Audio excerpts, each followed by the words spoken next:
Well, it is a beautiful night for baseball here at Shea Stadium as the Mets get ready to play Game 2 against the Detroit Tigers. And as many of you know, the Mets have had more than their share of problems hitting the ball this season. But one guy that is starting to show some signs of life at the plate is Mike Cameron after suffering that right hand injury. Mike at one point saw his average dip below 200, but it looks like that is starting to change. We can go back to Thursday night against the Cleveland Indians. Mike swinging the bat with a little more power as of late. This is what he did against the Indians, that one going out over the left field wall. And then last night he had 2 hits, none bigger, of course, than that walk-off game winner. Mike said that is certainly the highlight so far of his early Mets career. Now, we can take a look at his numbers and see how things have started to change for him. In the last 6 games, he is 8 for 22. He has 7 runs, 5 RBI, and 2 stolen bases. And from our Newsday quote book, Mike said, "I'm just starting to feel better, starting to get confident at the plate." Now, as for Mike's injury, he said one of the problems he felt was that he was trying to compensate for that injury, trying to find a way to swing the bat without any pain. He also said that he will have to have surgery at the end of the season, but he's going to wait to the end of the season to get that taken care of. And also, as a new guy, he said he really wanted to impress this organization and the fans here. He's very excited about coming to this organization. And one thing he's tried to do is get back to his natural swing and work on his mechanics. And maybe more importantly, he said he was thinking too much when he was going up to the plate. He said he's going to forget about all that. He wants to just react to each pitch when he's up there. And he said he felt that that was really his biggest problem, not so much with his hand injury. So we'll see how Mike and the Mets do when we come back with tonight's first pitch.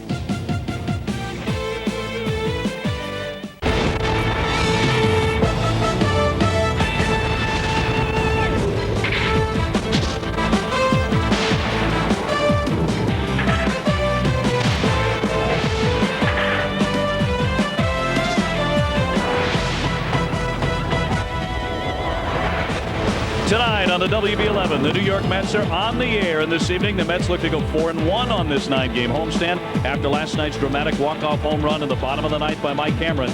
Leiter takes to the mound against Detroit right-hander Jason Johnson. And inside the Met clubhouse is posted tonight's lineup. And in that lineup you will find for the first time in 2004 the name Jose Reyes batting second and playing second base. Great to have you here for a beautiful night of baseball at Shea Stadium. Dave O'Brien along with Hall of Famer Tom Seaver. It's always gorgeous for Marengue Night. That is one reason for the Mets and their fans to be excited. The other, of course, is the presence of Jose Reyes at last. Well, that is the news of the Shea Stadium this evening. Jose Reyes back in the lineup for the New York Mets. First time this season. Last year, 307 average over the entire year, 358, unbelievably. In his last 40 games, 5 home runs, 32 RBIs, 13 stolen bases.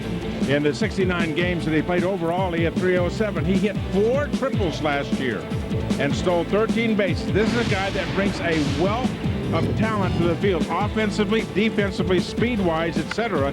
And this is where he really got trouble in spring training, trying to turn the afterburners on and score from second base. He pulled that hamstring and has been on rehab seemingly forever. But he is at Shea tonight, and his speed will be impressive. They say he is 100% healthy, and maybe we'll see him run differently. That's been part of the news. But he is a guy that can bring all kinds of tools to the field. You see, this is 2 of the 4 triples that he has last year. And finally, Jose Reyes is back here at Shea.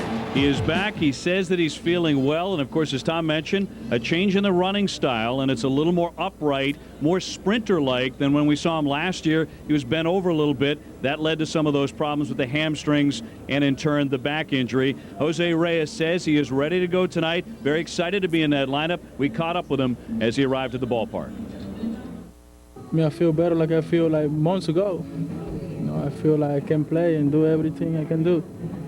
You feel like you did before you got hurt? Yeah, I was playing in double. I still base and do everything I can. I feel fine. So let's see what happens tonight. I'm trying to do the best I can in the field tonight. The left side is a little off right now. I jump a little bit to the breaking pitch and everything, but the right side is fine. It's only I need a couple more games. I'll be fine left side. So my defense is good. Everything is great. I run in between, half of that old mechanic and half the new one, in between. So I'm trying to do it in between because that thing don't hurt my back and don't hurt my hamstring at all, you know. Is it hard to remember to do that? I mean, it's natural running. I mean, it's a little harder, you know, because I'm running the way I'm running like the whole life, you know, and they try to change my mechanic now, you know, it's a little hard to me, but I get in there little by little. I don't worry about nothing, I just worry and doing my thing, you know, don't worry about nothing. I got my mind clean, so I just want to play baseball. Well, for the now 21-year-old phenom, that ever-present smile is still there, and he is going to have that double play combination, his side of it second base, along with Kaz Matsui. They're both going to play tonight for the New York Mets, and the lineup is coming next.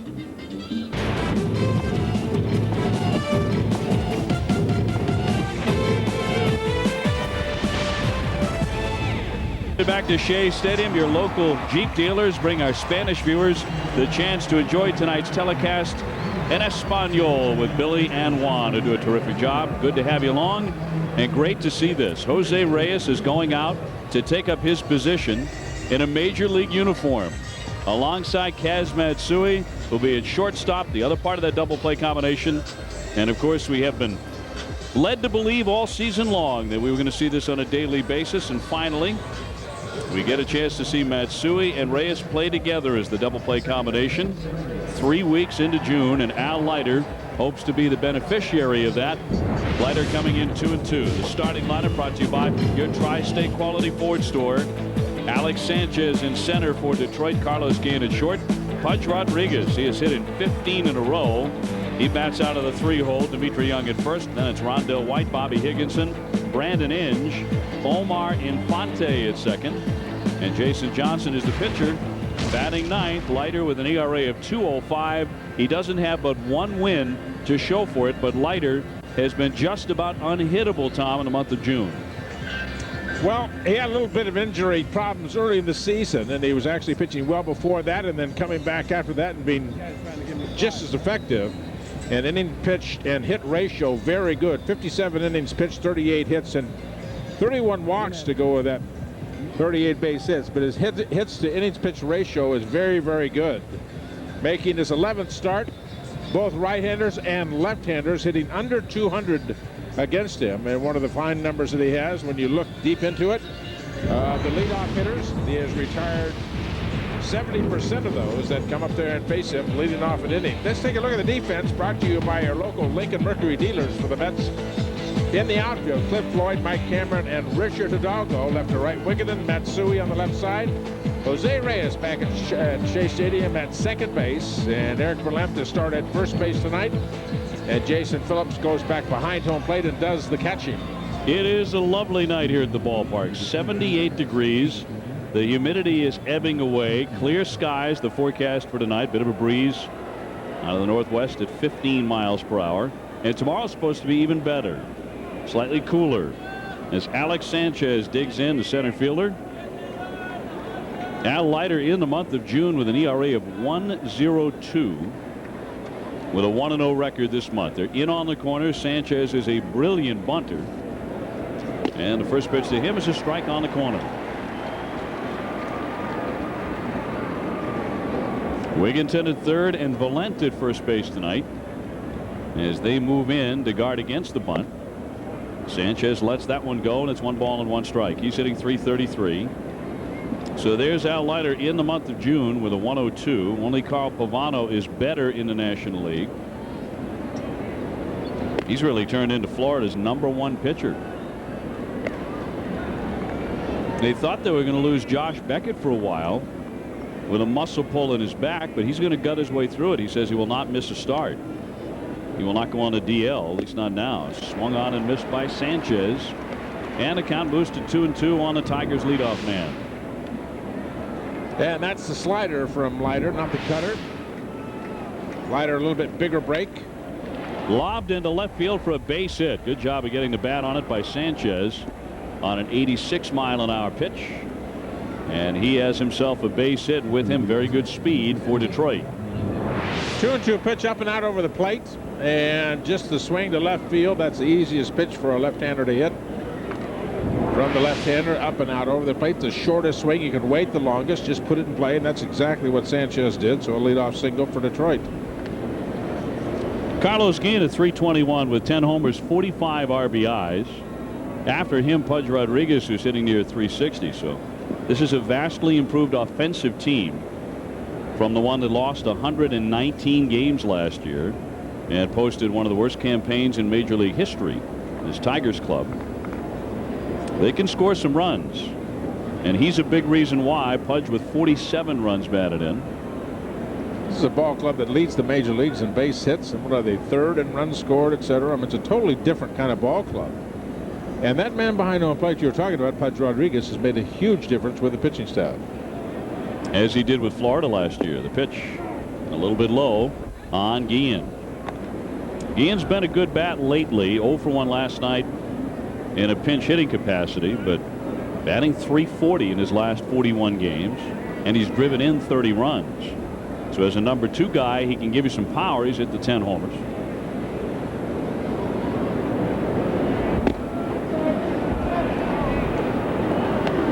And the count moving to 2-0.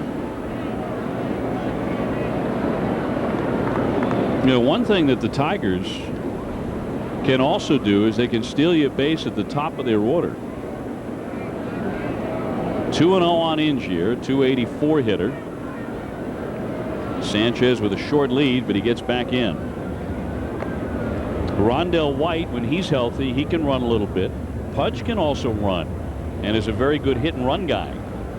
So there are things that Trammell can do at this lineup.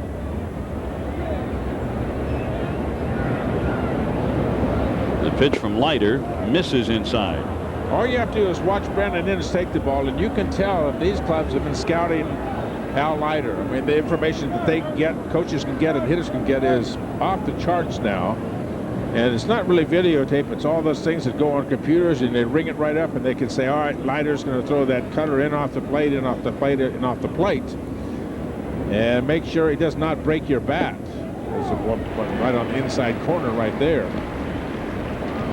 These hitters watch Leiter pitch, and they see the number of broken bats and how many times that he gets in on those right-hand hitters. That pitch is very effective for him. One thing is he has proven, even if you're looking for it, Al Leiter can still jam you with that cutter. The 3-1 fouled away. So the count full on Inge. Rodriguez next, and then Rondell White, and then Carlos Guillen. So at the last moment, they've completely changed their entire lineup, the Tigers have.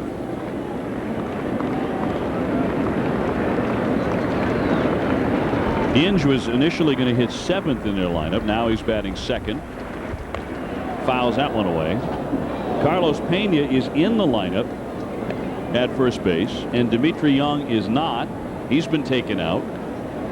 So all that great work that Tom Seaver did on his lineup card, and it was a thing of beauty. It was pristine.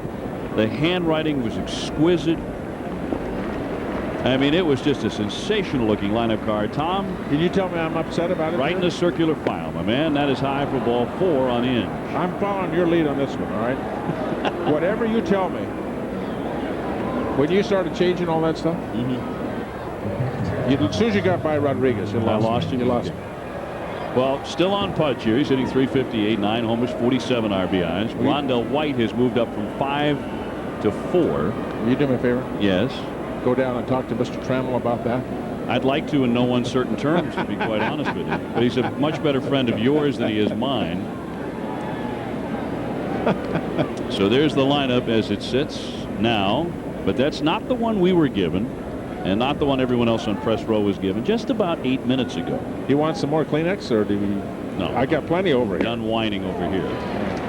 Rodriguez with a 15-game hitting streak. He was 2 for 4 last night. Runners on at first and second. So maybe an early opportunity here for the double play combo of Matsui and Reyes to flash some of that skill we were talking about, hoping to see in spring training. Up and away. 1 ball and 1 strike. Leiter is coming off a standout performance against Kansas City on June 12th. He pitched 7 innings of 3-hit ball. He allowed just 2 runs. He struck out 4, and he had no decision in a loss. Pop back out of play by Rodriguez. So Leiter in front now, 1 ball and 2 strikes. Rondell White up next.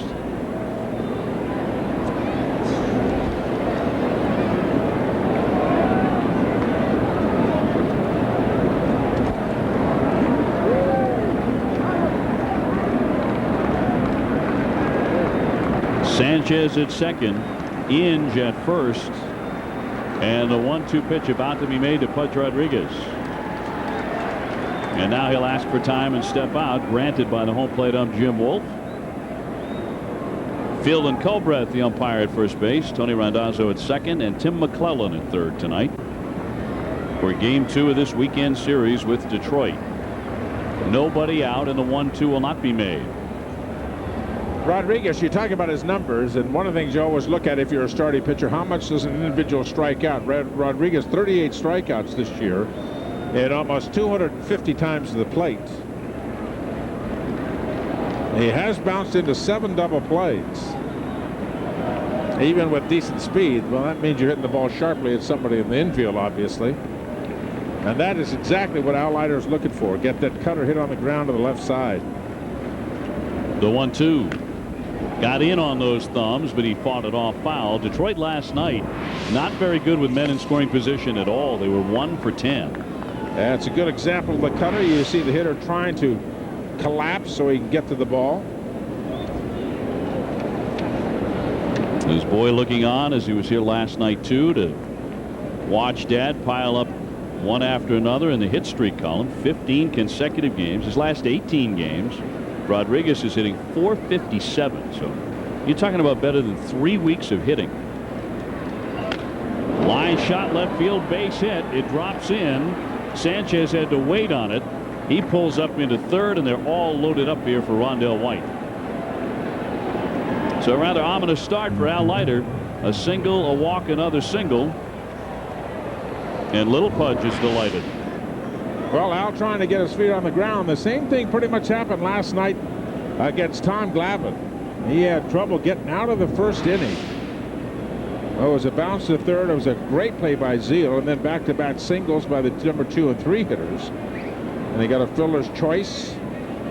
Actually get out of the run inning with just 1 run. Let's see if Al Leiter can duplicate that. Rondell White throughout his career has been really good against left-handers, hitting over .320 career, but that's his number against Leiter. Not nearly as good because Leiter's such a different type of lefty. Check swing. Did he go? He did not. Field and Culbreth says no swing, and it's 2-0. That's the amazing thing about Leiter. When you see the replay about how far, look how far this ball is inside, and the hitter making an attempt at it, going after that pitch, and that pitch is 6 to 8 inches inside. The 2-0. Inside again for ball 3.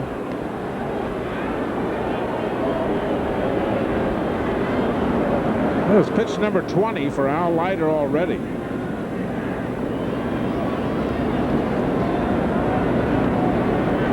The Tiger at every base, and the Wolf at the door here. 3-1. White taking all the way. Carlos Guillen will hit next. Nobody out as Sanchez, Inge, and Pudge Rodriguez lead all the way around. Broken bat. Papa. Valent with it. Stepped right in front of the runner over there, Pudge Rodriguez, to make the catch. The infield fly in effect, and the bat shatters. Oftentimes, that's all Leiter needs to get going. He claims a bat. Claims a bat and gets 1 out with the bases loaded and the out of pop fly in the infield. You couldn't ask for anything better. A perfect scenario to get out of this with maybe even no runs scored. And we talked about it last night. The most important out in the inning is the very first out, because you can subsequently get out of an inning with just 1 pitch. And Leiter will get a lot of ground balls on the left side of the infield on broken bats from right-handed hitters. Here's Guillen. No place to put him, though, with 1 out. And that's outside ball 1. Guillen at .321, 10 homers, 45 driven in. He's been a very good RBI man. In the reshuffled lineup, he has dropped from 2nd to 5th. Here's the 1-0. Swing and a miss. Part of what makes Leiter such a different kind of left-hander. Here you can see the cutter again. Al Leiter going inside. Such a small spot out there for a hitter, that right-hand hitter, to make solid contact. You've got to be absolutely perfect to hit it on the sweet part of the bat. 1-1 swung on, driven deep down the left field line. Floyd on the run, won't get there. It's off the base of the fence. Sanchez is in. Inge is in. That one right off the very bottom of the left field wall by Carlos Guillen, who continues to get big hits for the Tigers. They scored 2 to make it 2-0. Well, Al Leiter got that pitch in, did not get it in enough, and got it up too high. It looked like it was about letter high, about number high. You see that, yep, just about number high, that number 9, and the hitter, you remember the first swing he had? He was late on it, couldn't get it to it. He opened up a little bit more quickly, cleared that left side, and then got that bat head to the ball. Yep, got jammed a little bit, but opened up to be quick enough to the ball and hit it solidly all the way to the wall. He did not even hit it on the sweet spot. Runners at second and third for the Tigers. Couple of men in on the Guillen double. And here's Bobby Higginson batting .277 with a pair of homers, 29 runs batted in. Always pretty good power. Phenia next. Only 1 out. He checked his swing on a pitch down low, and it's 1-1.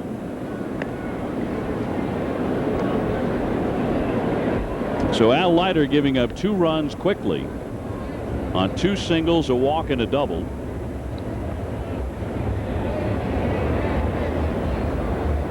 Higginson lets the high one go, and it's 2-1.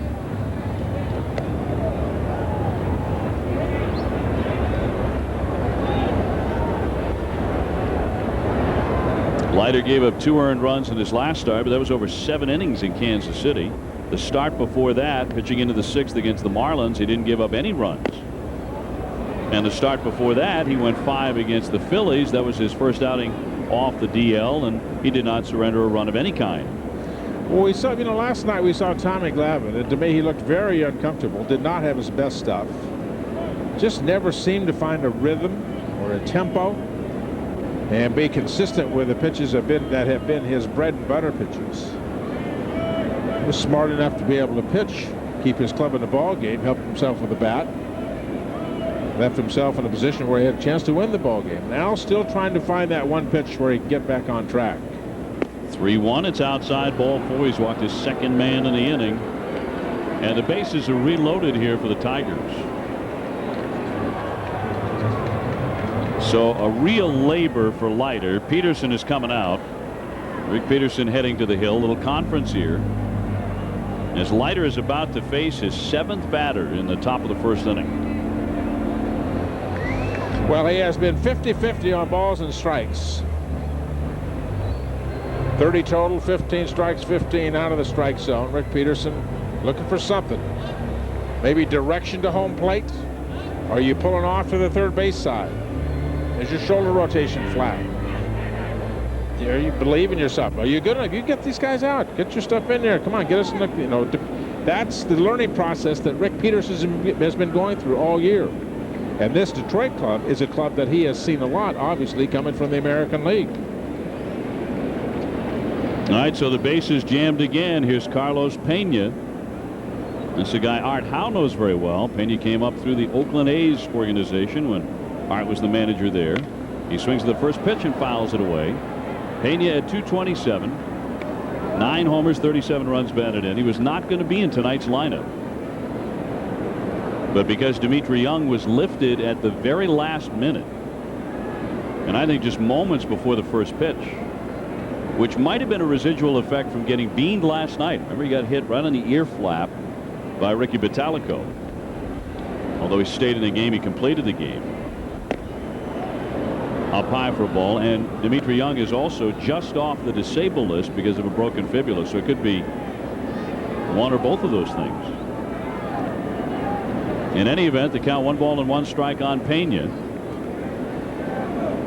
Base is loaded. More trouble for Leiter. 2 runs in for Detroit, and the pitch. High pop up behind third, racing on Matsui. Coming in Floyd. Floyd still coming. He'll make the catch, and the runners will hold. 2 down.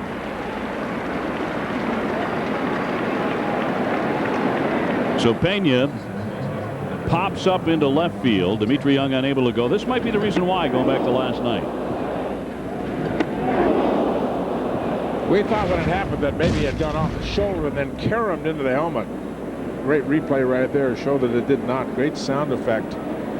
Unless you're the hitter. Oh, you imagine what it feels like or sounds like inside that helmet? Ow. Liberty Bell.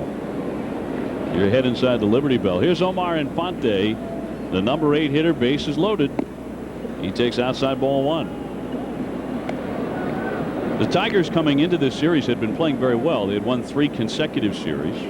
They had the Mets identical record in 31-34. New York with a dramatic win here last night on Mike Cameron's walk-off home run with 2 out in the bottom of the 9th. On the inner corner for a strike, 1-1 on Infante. That was a good pitch right there. That's the first one seemingly that Al Leiter has popped and let go. Take a look at it again. And right there, boom, that's a good pitch. That might be the one I was looking for right there. That's the first one that really looked like it had some life at the hitting zone. It didn't seem to decelerate. Almost looked like it almost accelerated as it got to the hitting zone. Made some pop in that mitt that belongs to Jason Phillips.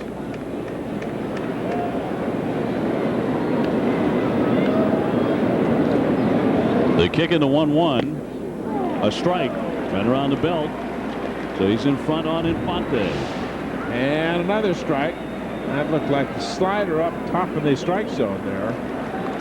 You get hitters so conscious inside, they give up the outer half of the plate. This crowd at Shea eager for a strikeout, which would be the first for Leiter tonight. Swinging a high fly, backing up Floyd with room. He's there. He's got it.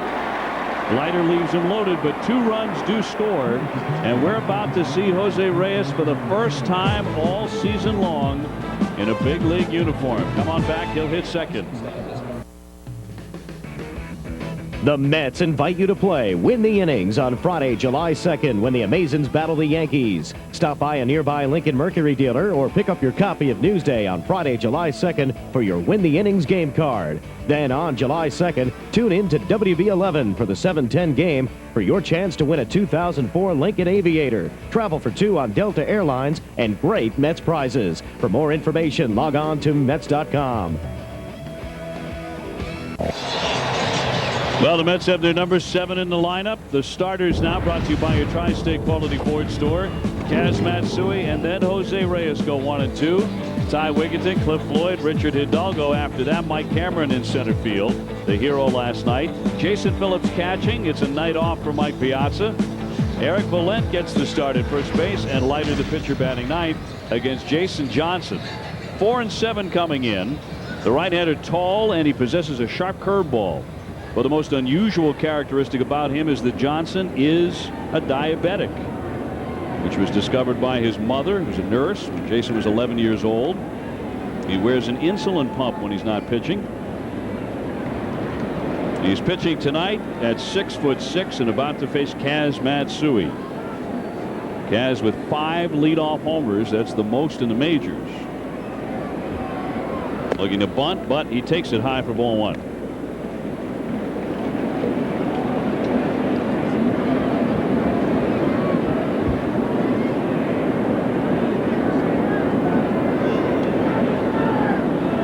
The 1-0 pitch to Matsui.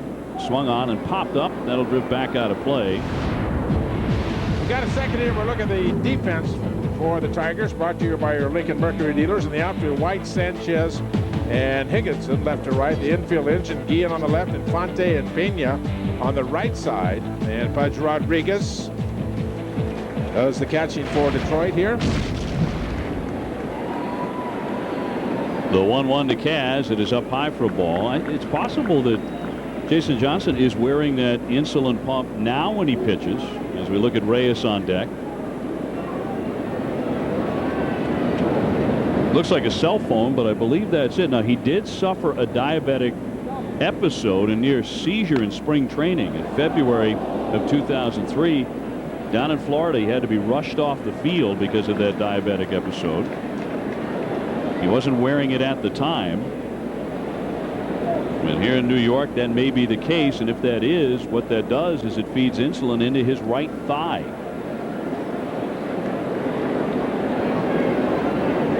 Jason Johnson with a 540 earned run average out of Santa Barbara, California. Ground ball sharply, but down for it Infante. Up and over to Phenia for out number 1. And here comes Jose Reyes. We'll see how the fans respond to Jose here as he gets his first at bat.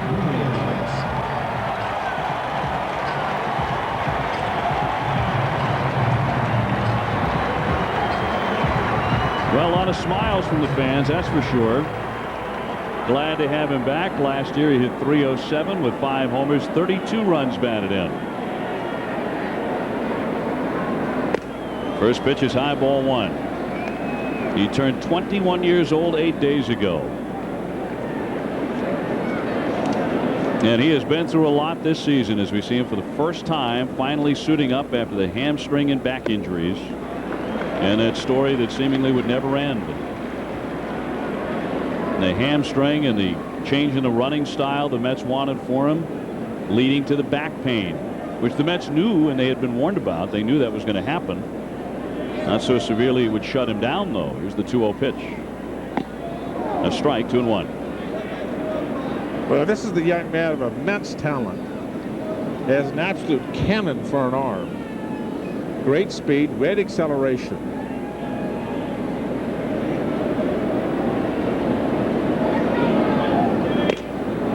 Three and 1. And I wonder if the biggest negative side of it is how much you're going to get him on the field, and that still has to be proven. Those individuals that can be injury prone, and you hope that it's just a momentary blip on the screen for him. Swing, high pop, that'll twist out of play. Well, at Binghamton, rehabbing, he played in 4 games. He was just 2 for 18 in those games and admits that he has some soreness on the left side of the plate. Right-handed feels a little more comfortable. He was just 19 years old when he made his major league debut last June 10th in 2003, and he singled in his very first major league at bat. Well, back in hitting for the first time in 2004, and here's the 3-2 pitch. In there for strike 3 on the inside corner. Johnson strikes him out. 2 gone. And he knew it too. Johnson saves the best pitch for last. He fell behind him and then threw the fastball on the inside corner. See if it catches that inside. Yep, right out. Just nicks that inside corner. And Reyes knew he was gone. So that brings up Ty Wigginton at 269, 6 homers, 26 runs batted in. The Tigers in front 2-0 here in the home half of inning 1. Now Johnson with an excellent curveball. Fly ball center field, a routine play right at Sanchez. And the side is done. 1-2-3. That is it for the Mets. After 1 at Shea, it is 2-0 the Tigers. Thomas, Arnold, or Stroman when you stop and shop card, and you'll automatically be entered to win the Mets VIP at Shea sweepstakes. On to the second inning, 2-0 Detroit. Al Leiter back at it. We'll see if he can get command of his stuff tonight. And facing Jason Johnson here, the pitcher.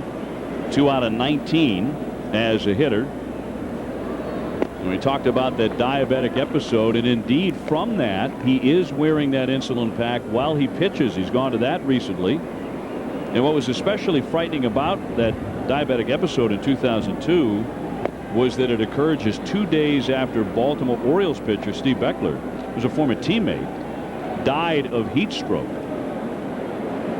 Jason has the type of diabetes that has to be closely monitored to assure his blood sugar level doesn't drop to a certain level. If it does, he could potentially go into a coma. Diabetic shock. Diabetes is hereditary. His father's sister died from it, and she was just in her 20s. Swung on and missed for strike 3. You know, he was in the game this year, and they had a ball that went back through the middle. He hit that pack right there on his back. Hit it while he was in the game. Didn't bother him. Didn't bother it's a system that feeds into a catheter into his system. But it didn't break it. Didn't bother him. Didn't hurt him. They have to monitor him very closely, though. Here's Alex Sanchez, a single and a run scored in the first inning. Phenomenal when you think about it, isn't it? Out there playing Major League Baseball. Yeah.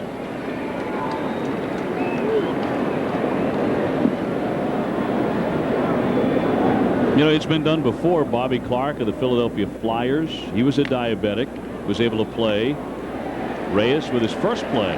Throws on to get Alex Sanchez for out number 2. A gentle ground ball at Jose Reyes, and that'll bring up Brandon Inge. Of course, Ron Santo. Yeah, Ron Santo's another one, too. One of the things that's going to be interesting tonight, which I think every fan, if you're really love the inner workings of a baseball game, is watch a double play if somebody gets on for the Tigers and you got a 6-4-3 to watch Reyes throw from second base if that happens. Don't miss that, because this kid at second base, he has a spectacular arm. Very accurate, very strong, very quick release. The 0-1 that'll certainly help the Mets defense, which, by the way, was tremendous last night. That might have been the best defensive game, even though Wigginton did commit an error at second base. The Mets have played all season. They count 1-2 on Inge, and it looks like Leiter, Tom, has quickly pulled himself together here. Well, he had that one pitch late into the lineup, and it seemed to all of a sudden, boom, the ball exploded at home plate. Now, there's another one that looked like he just rolled the slider and it left it right in the middle of the plate instead of really trying to drive it by the hitter. The kiss of death was saying it looks like Al has really pulled it together. Well, I don't think he really drove that ball. There's an old saying, you drive that ball through the strike zone. It looks like he just kind of tried to lay it out there on the outside corner. Trying to get he gets right-handers so conscious middle in that he gets a lot of free strikes on the outside corner of the plate. I think he was just trying to throw that little three-quarter dead fish, whatever you want to call it. There's a lot of different terms for it on that outside corner, and he got too much of the plate. Pudge Rodriguez now, he's singled to run his hitting streak to 16 in a row. He is one tough out right now. The #1 hitter in the American League coming in, and that batting average is up. It was at 358 before the single. Outside for a ball. Seems like his whole season from April to the end of October was just like this last year in leading the Marlins to the World Championship. One of the things that amazed me, Rodriguez in his career has driven him over 100 runs only once in his career. Only once. Runner goes, good jump, swung on and missed, and no bother for throwing. Phillips just let him go. A stolen base for Inge. Well, when you get a changeup, there's not a whole lot you can do. The runner first got a good jump, off-speed pitch. You can see Rodriguez way out in front. We talk about the RBIs. It was back in 1999 with Texas. Take a look. Look at the size of that jump. There's no contest at second base. The 1-2, swing and a miss, and Leiter gets him. He strikes him out. And the side is retired. He does give up a base hit and a steal, but he gets a real hot hitter on a diving breaking ball. 2-0 Detroit. Wasn't it? Perfect night to pitch, perfect night to play, perfect night to see a ball game. Well, the Tigers jumping out in front 2-0, so a little imperfection for Al Leiter in the early going. Cliff Floyd, Richard Hidalgo, and then Mike Cameron due up against Jason Johnson. He has a big curveball. It's known to be one of the best in the American League. A sharp and late break on it. First pitch is in there for a strike on Cliff Floyd. Cliff at 273, 6 homers, 24 runs batted in, but over his last 7 starts, he's hitting .375.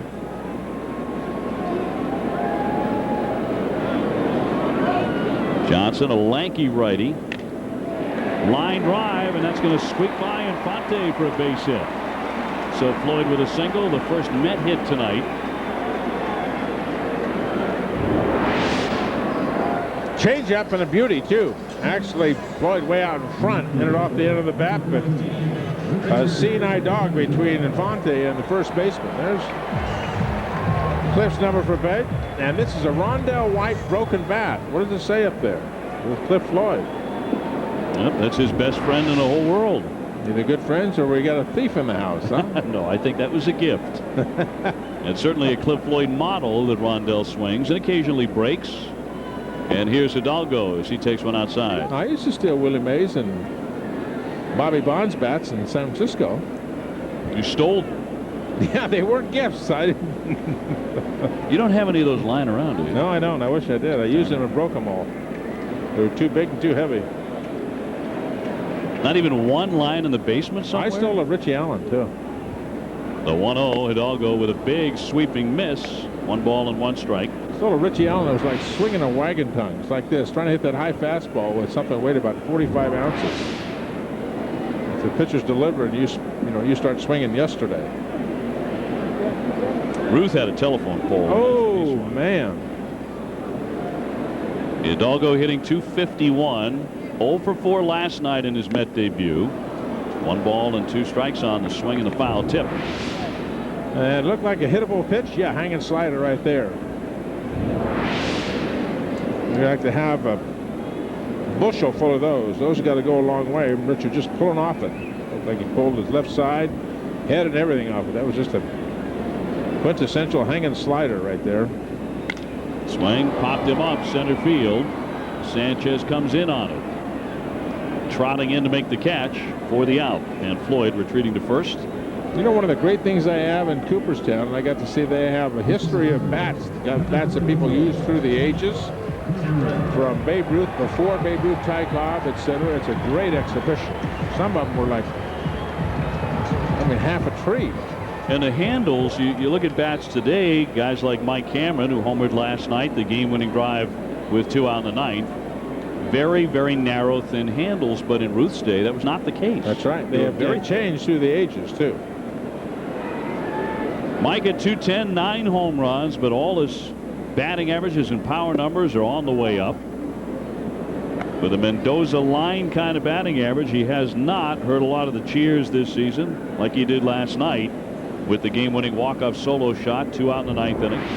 I don't know if Mike Cameron liked this pitch right here. Outside, that's a big strike zone by the home plate umpire, Tony Randazzo. Cameron didn't look back, but I don't think he liked that at all. Fastball inside. 1-1. Mike has homered, though, in each of the last couple of ball games on Thursday night. And last night, his last 6 games, he's hitting .364. He's also hit in 6 consecutive games. And he says, I'm feeling a lot more confident. I don't know what the numbers say right now. I'm not concentrating on that, but I feel a lot better at the plate. Too low. You take a look at last night. He got a little hanging slider right in the middle of the crosshairs. No doubter. He read it early, but a good swing on it. Game over. See you later. See, Cameron is one of those players that can help you. He can help you so many different ways, defensively and with his arm, with his speed, with his hitting when he is hot, and with power. He's one of those 5-tool players when he is hot. And when he's hot, he can carry a team because he can do so many things. Floyd getting his lead and not running. It's hit the other way, a base hit. Had Floyd been running, he'd be at third by now, but no play on there. He pulls up to second. First and second, 1 out. The Mets starting to pick on Jason Johnson. Yeah, there's a good piece of hitting. As pitch away, go that way. Big hole on the right side. You know, that has to do with what the exact word you're talking about, David, is confidence. Knowing that you can wait, and be able to go ahead and hit that ball in that hole. I'll take a lousy single to right field. Nothing wrong with that. And Mike is hitting 7 straight. And it was a very confident swing. It wasn't a late swing, check swing, or whatever. That was meant to be. He saw it away, waited, and just stroked that ball, get the hands out ahead of the bat head, and hit it just crisply off to right field. Jason Phillips now doing the catching tonight. Piazza with an evening off. He goes to right field for a base hit. Floyd into third. Higginson up with it, and they'll hold him at third base. So the bases are loaded for the Mets with 1 down. Now, about a week or so ago, you'd have dreaded that, but the Mets are doing much better with the bases loaded as of late. And actually not a bad pitch right there to Jason Phillips, but a good piece of hitting. If he tries to pull that ball, he just rolls it over into a double play. And good job of McElhinney right there to hold Cliff Floyd. He'd have been out by 15 feet at home plate with a strong arm of Higginson in right field.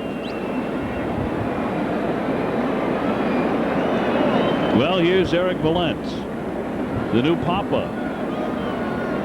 And the father of a big boy, too, almost 9 pounds. Hitting .250. And the first pitch is a strike in the inside half. Eric has driven in 11 runs, batting 8th tonight. And obviously with the bases loaded and Leiter on deck, a huge hitter early in the game for the New York Mets.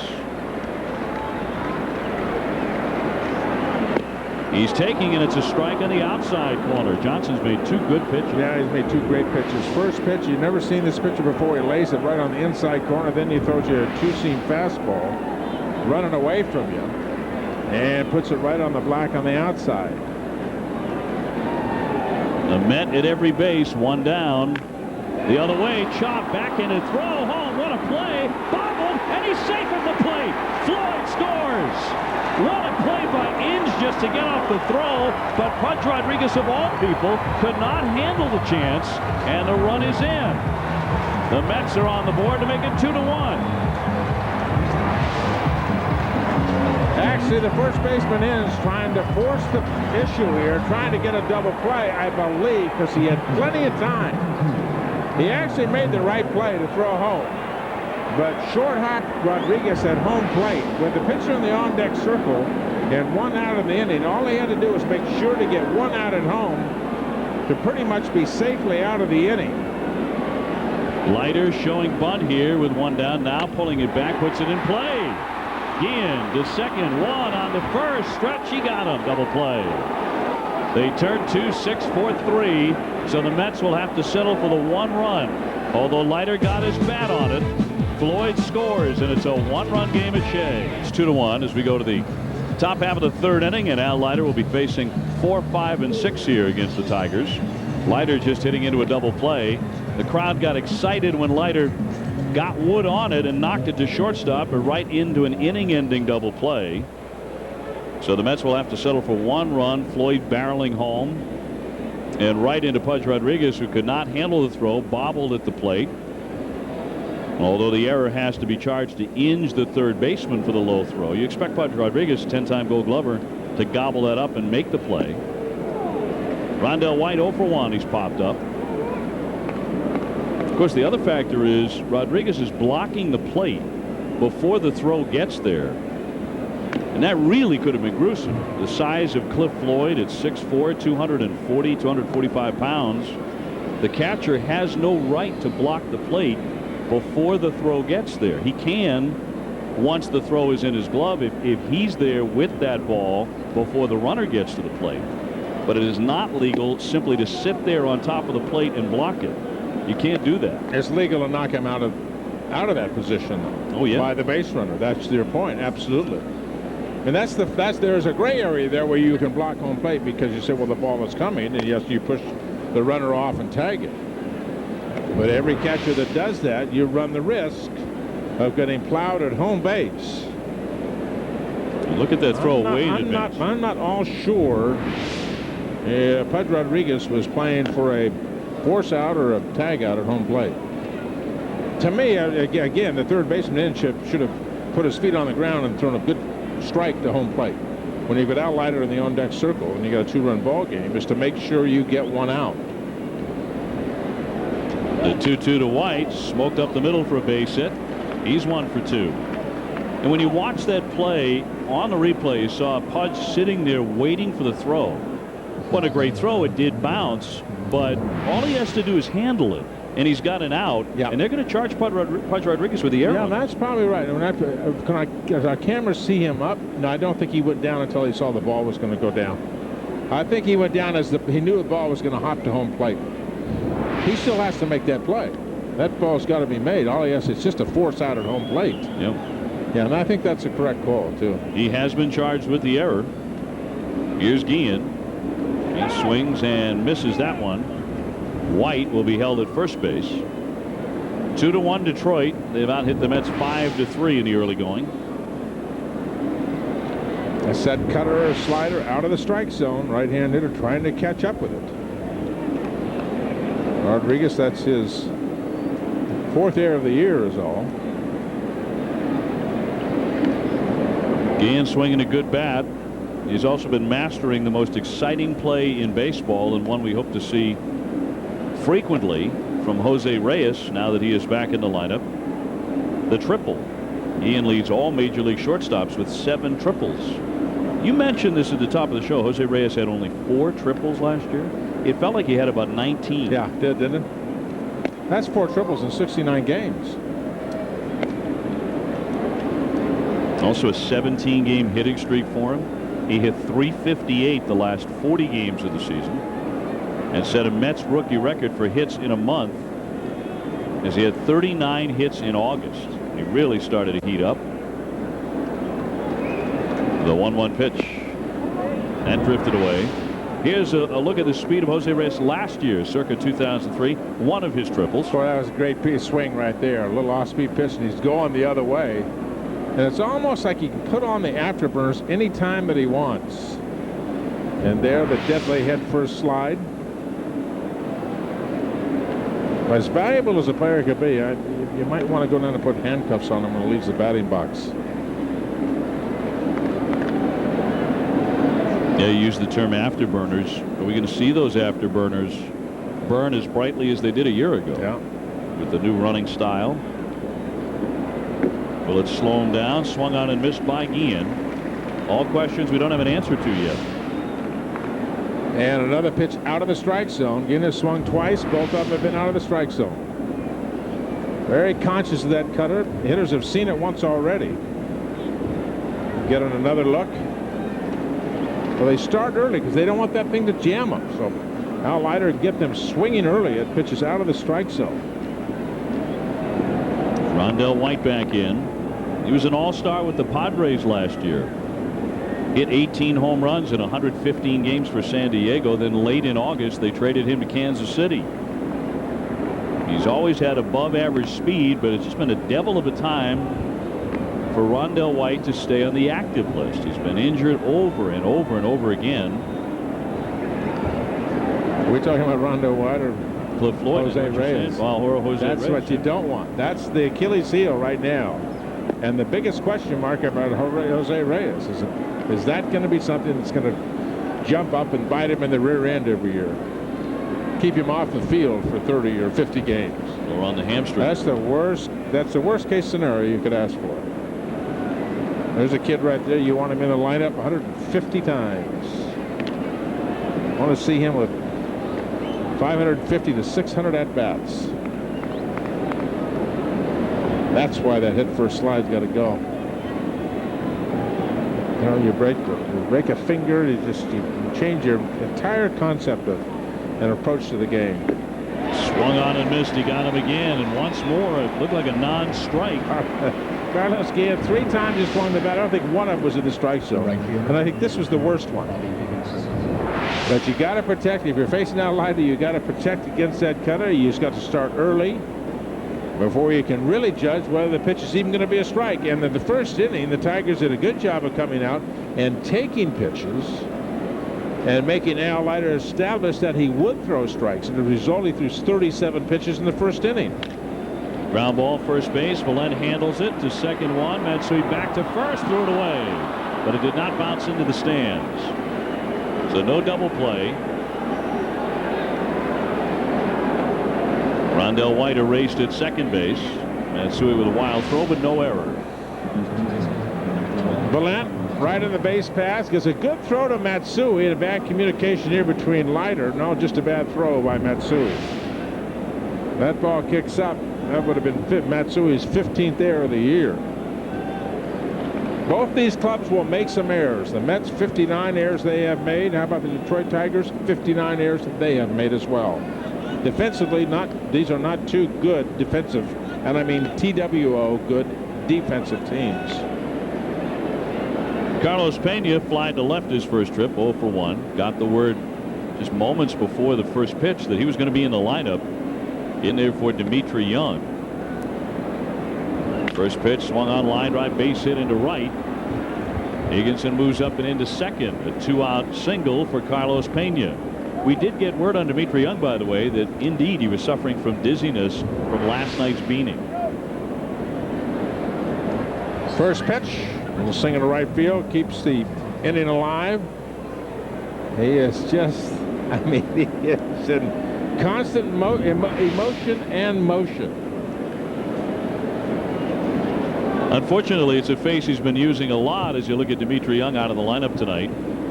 A late scratch because of dizziness brought on from getting hit right on the ear flap, on the right ear flap of the helmet late in last night's game by Ricky Bottalico.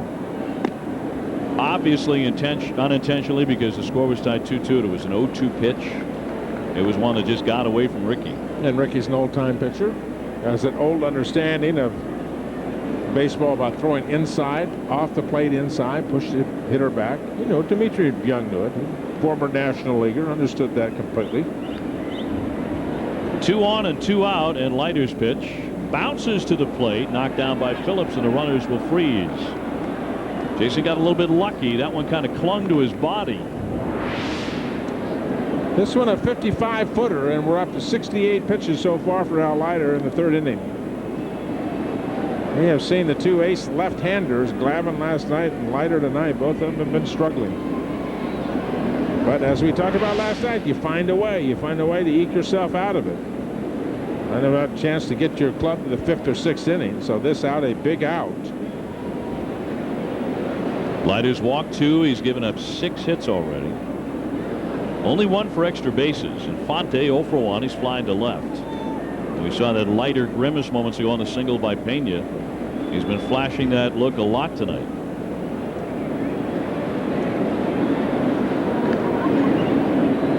The 2-0. That's high for ball 3. Remember, Detroit loaded the bases in the 1st inning. They scored 2 runs. It was Infante who flied out to end that inning, and did so with the bases loaded. Now they're going to put him on. He'll be walked intentionally with the pitcher coming up, Jason Johnson. There's ball 4, so Infante will take his base. Mark that down as an intentional pass. And it'll bring up Johnson, who struck out in the 2nd inning.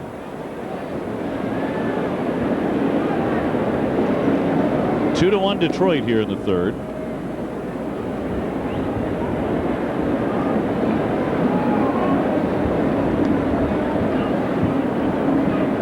Kind of pawing at that mound, stalking around it, trying to discover the form that has led him to a 2.05 ERA for the year. So far it's been missing, and he's missing high. 1-0 on Jason Johnson on the pitcher.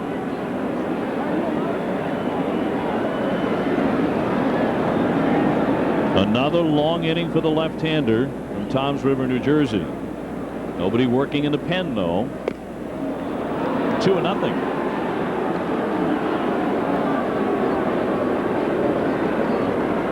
What a strange night for Leiter. Bases jammed. Higginson, Phenia, and Infante leading all the way around. 2 gone, and a strike.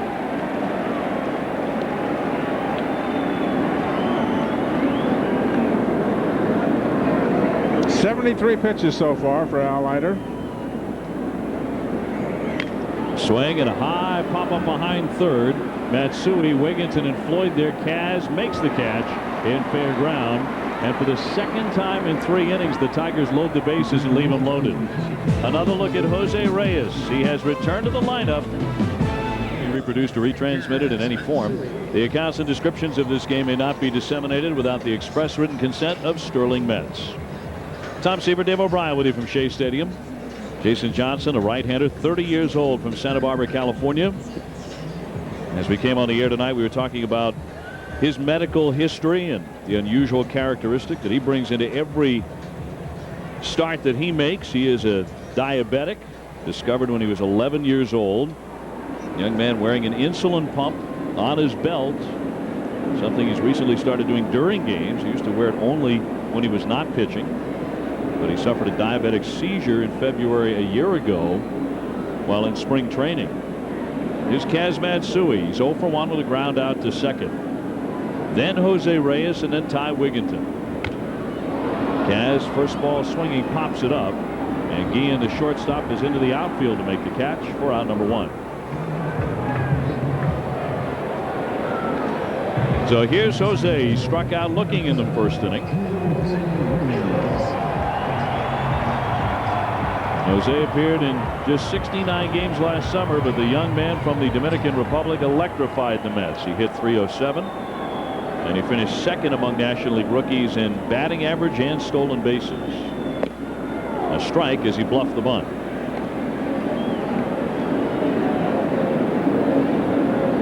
Now Jose also finished the year at shortstop with a long errorless streak. He went the last 35 games he played last season without making an error, as he really grew into that position.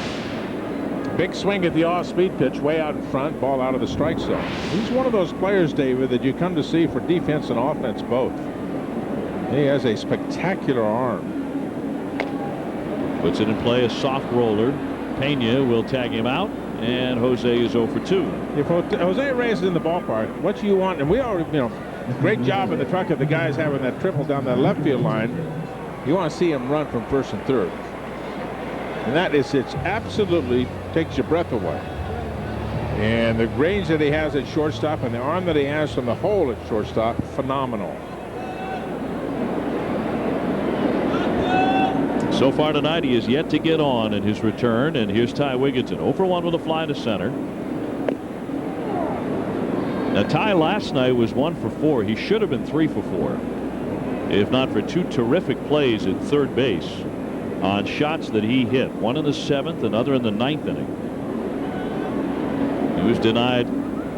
It should have been 2 more hits to count 0-2. Some of the Tigers could say that about Todd Zeal too. Oh yeah, because he picked them clean last night as well. Fine defensive game last night.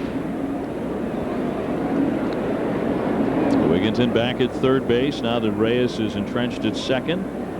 Ty's hit safely in 19 out of 27. So there was little debate, if any, about who was going to play third base once Reyes returned to the team. Todd Zeal has been slumping lately, 2 for 15 on the homestand. So back in his role on the bench, which was how it was supposed to be coming out of Port St. Lucie. 1-2. Cliff Floyd on deck if given a chance. The base is empty, 2 out here, 2-1 Detroit in the 3rd inning. The Mets seeking their 5th victory in their last 6 games. Johnson and the 1-2. He left it low. Mike smiling after the wonderful ceremonies last night. Also 2 hits and a fine play at the plate. His platoon may yet get a chance to cheer. He just has the night off. Breaking ball into center, coming on Sanchez. He has another gear, and he got there in plenty of time. So the Mets are gone 1-2-3 at the right hand of Jason Johnson. 2-1 the Tigers. Shea Stadium on a Saturday night as we check out the Toyota out-of-town scoreboard. The Yankees with a win over the Dodgers 6-2 to even up that series. The Cubs have Sammy Sosa back. They snuck by Oakland with 2 in the 9th. Chicago with a rally to win it. They have rain between Texas and Florida down in Miami. Atlanta leading Cleveland 4-0 in the 5th inning. Seattle in front of the Pirates 2-0 in inning number 5. Anaheim leading Houston. And you're up to date in baseball as Alex Sanchez leads things off. Top of the order here for the Tigers. He's gone 1 for 2 with a single. And they get some production out of the top of the order. He was 0 for 4 last night, but hitting .335 and maybe the best bunter in the American League today. Inge and then Pudge Rodriguez after him. That's in there for strike. And you can see what just the bluff of a bunt, as he did there, does to an infield.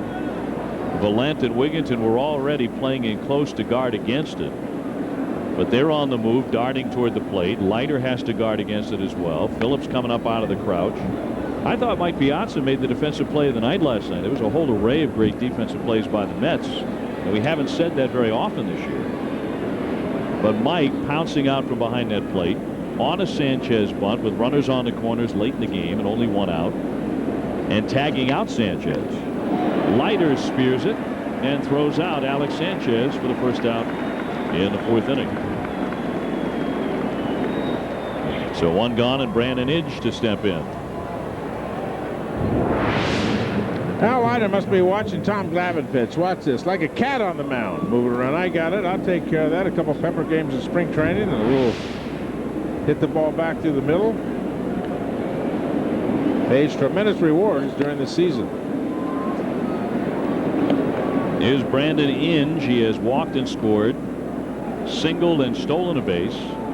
You talked about the Tigers being a poor defensive team that made as many errors as the Mets have this year, but Inge is not the reason why. He has not made an error in his last 35 games. And on that play at home plate where he underthrew the ball and Floyd scored, he was not charged with the error. Rodriguez was. And look at that play last night by Mike Piazza. There's a fine play by Piazza out behind home plate. And a comment we made last night about Sanchez going in the first head first, too. There's another young player. Well, he actually made 2 plays on Sanchez last night. They were terrific. That was, I think, the lesser of the 2, the one we just showed you. The other one later in the ball game in that bunt with the runners on first and third. A real critical spot. Yeah, absolutely. Hot shot down for it, Wigginton. 2 down. So Pudge Rodriguez will bat next. He already extended his hitting streak to 16 in a row with a single in the first inning. Last night the Tigers had runners at first and third and 1 out. They had to play the infield in because Sanchez with great speed. There's no way you could get the double play. And on the first pitch he tried to bunt. And it was not a squeeze bunt at all. And it was just, well, the mistakes of youth. And that's, you know, if you don't make mistakes, you're never going to learn. But with the infield in, this is on the very first pitch. Piazza, that ball's in fair territory. And Mike tags the runner. The runner at third base hadn't gotten about 5 feet from the bag at most. Good heads-up play by Piazza. Outside on Ivan Rodriguez.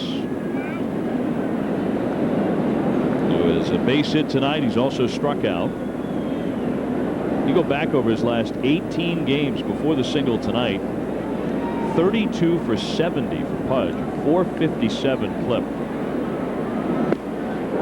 That's a strike. You didn't think so. We talked about him before. Only once in his career has he been over 100 RBIs. That was with the Florida Marlins, or Texas Rangers, excuse me. But he's going to get over 100 this year. He's got 47 already. And he has made a huge difference in this Detroit pitching staff. Oh, he's going for run number 3 right there. Ahead in the count. He's got a lot of different swings. He'll take that ball and try to hit it to right field. On that one, he is going for run number 3. 88 pitches for Leiter so far. Yeah, already with 2 out in the 4th inning. Rodriguez fights that one off. Pudge's contract talks with the Marlins, and he very much wanted to return there. His home is in Miami. We're very contentious. They got bitter at the end. It became a shouting match between his agents and David Sampson, the president of the Marlins. That was the end of their relationship. Into the dirt. 3 balls and 2 strikes. He wound up signing with the Detroit Tigers. Dave Dombrowski, the former general manager of the Marlins, taking him on in Detroit. And his bat in the 3 slot in their order has made a world of difference. 9 homers, 47 RBIs. He takes low for ball 4. So Rodriguez is on. And Leiter has walked 4 already, including 1 intentionally in the 3rd inning. But that was on a 3-0 pitch with the pitcher up next, so they put Infante on. Really, all the walks have been the result of a lack of command by Al tonight. Rondell White now has gone 1 for 2 with a single.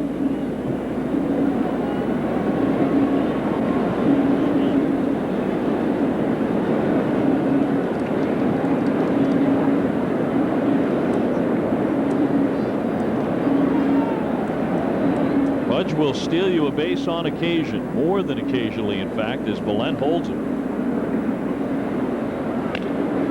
Fouled away right at the plate off his foot. Or at least a piece of his foot. And the count 0-1 on Rondell. We see this a lot with a cutter from Leiter. Ball in, right down on the shin. Ouch, that does not feel good. Right down the shin, top of the foot, top of the toes. 0-1 on Rondell White. And Leiter will go over again. Nobody has ever denied Rondell's talent since he was in the Montreal minor league system in the early 90s. hit for the cycle in 1995 for the Expos, a game in which he went 6 for 7. But health has always been an issue for him. He has been on the disabled list 8 times in his career, 3 times because of a pulled right hamstring.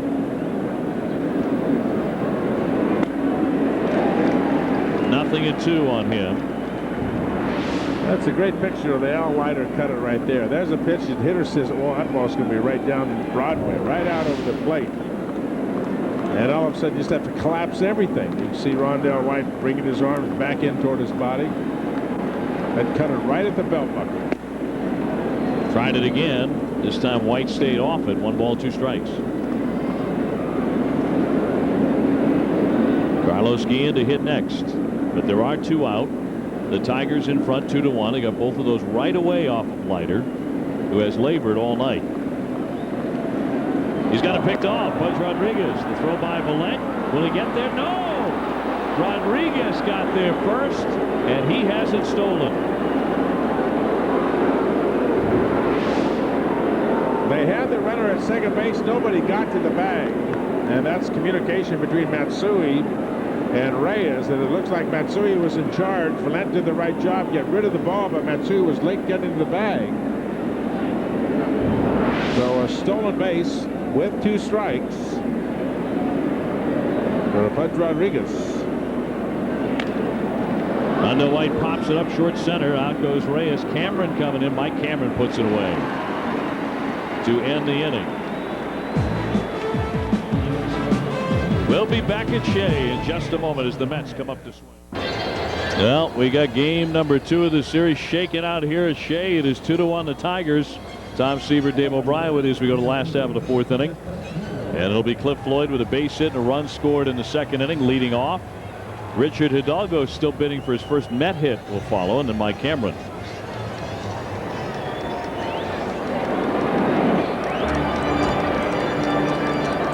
So we'll see what we get out of Richard Hidalgo tonight,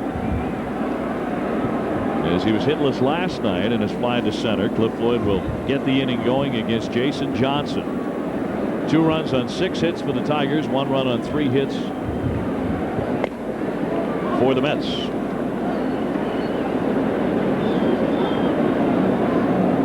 Johnson with a good 4-seam fastball along the curveball we talked about, changeup and a forkball. In his history, he has thrown a lot of strikes. He tends to be in the zone, and he hasn't walked anybody yet. The 1-0 pitch fouled back by Floyd on a good cut. You talk to some of these people around this Detroit ball club. Take a look at that last pitch. Good movement right at the hitting zone, out on the end of the bat. Fine pitch by Johnson, the pitcher. You talk to some of these people around the Tigers, they say, why are the Tigers a little bit better from a pitching standpoint? They say the guy behind the plate, he's made him throw strikes, he's barked at them, he's made them speed up their tempo. Don't stand out there and waste time, walk around in circles and procrastinate and be indecisive. He's made him get on the mound. That's exactly what Johnson has done here tonight. I ask about him. I said, well, sometimes he gets very lazy on the mound from the standpoint of tempo and pace and rhythm, etc. Puts everybody to sleep. He has been anything but that here tonight. That was the splitter in the dirt. And a lot of that credit goes to that guy behind home plate. Spanking those guys in the rear end, say, come on, boys, let's go. We're not getting paid by the hour. Get up, keep everybody in the ball game, keep your defense in the ball game, and keep yourself sharp and aggressive. The Pudge likes to hit, too. He wants to get in there, get the hitting gear on as quickly as he can. And he doesn't want to stay here all night either. No. But with the Marlin pitchers, the young kids last year, like Beckett and Penny and Dontrell Willis, what they raved about was the confidence that they had in Pudge Rodriguez, because he's won 10 Gold Gloves. In fact, he won 10 in a row. His caught stealing percentage over an entire career is 42%. So you don't worry about the running game with him behind him. But there's such energy with him. A high fly off to the left is going to keep on fading foul. And he is a confidence booster. And he's a rah-rah guy. He leaves those emotions on his sleeve, much like Al Leiter does. And it is one of those intangibles that there's not a number you can put by it. But it is one of the most valuable commodities somebody could bring to the table. and taking the pitching staff and instilling confidence in it. You know, this kid's got 4 good pitches. Why would he not want to get up there and challenge any hitter that's, you know, walks up there with a bat? I mean, this kid Johnson's got good stuff.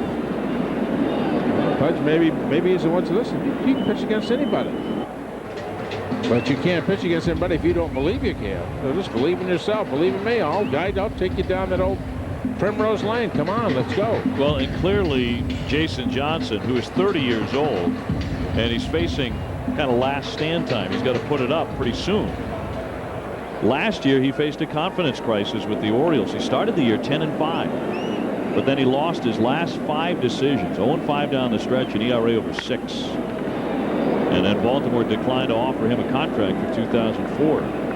So he winds up in Detroit for a team that lost 119 games last year. But this Tiger team is not looking in a mirror. They do not see 2003. And Pudge Rodriguez, a big reason why they don't. 2-2, is slice foul back out of play. It's Floyd really battling here against Johnson as the count of 2-2.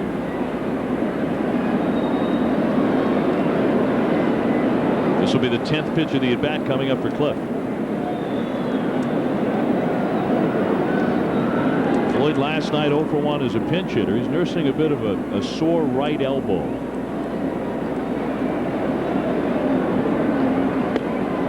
And a full count. Hidalgo up next. Nobody out, just getting the bottom of the 4th started here. New York at 3-1 on a 9-game homestand. And with Jose Reyes back in the lineup tonight, Floyd hits that one foul.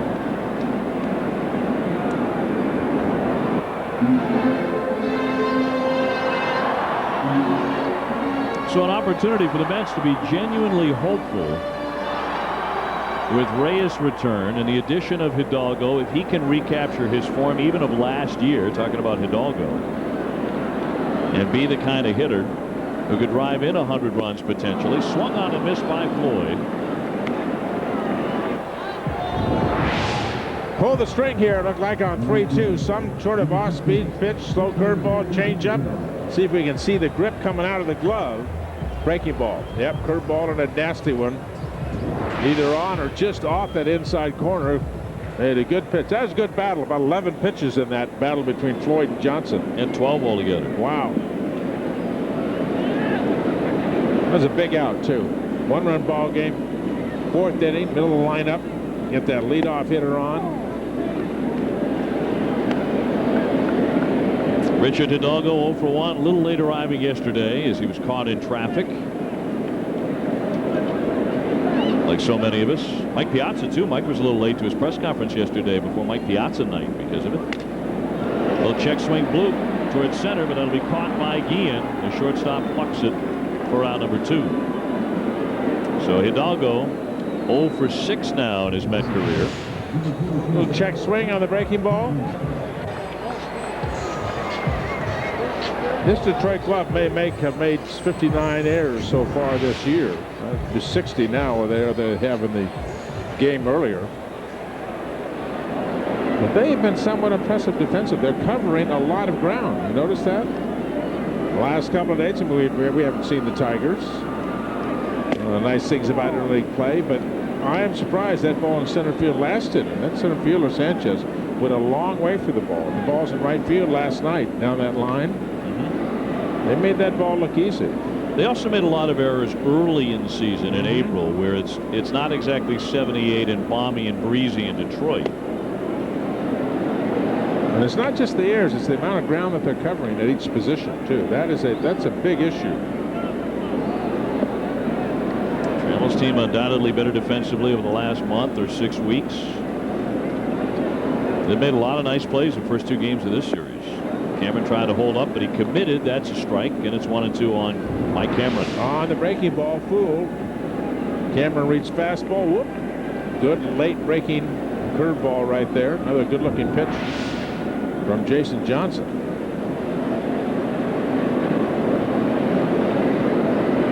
Cameron with a game-winning home run last night. He's homered in consecutive games. He singled his first at-bat tonight. Tried to check, and he did, according to the first base umpire. The count is 2-2.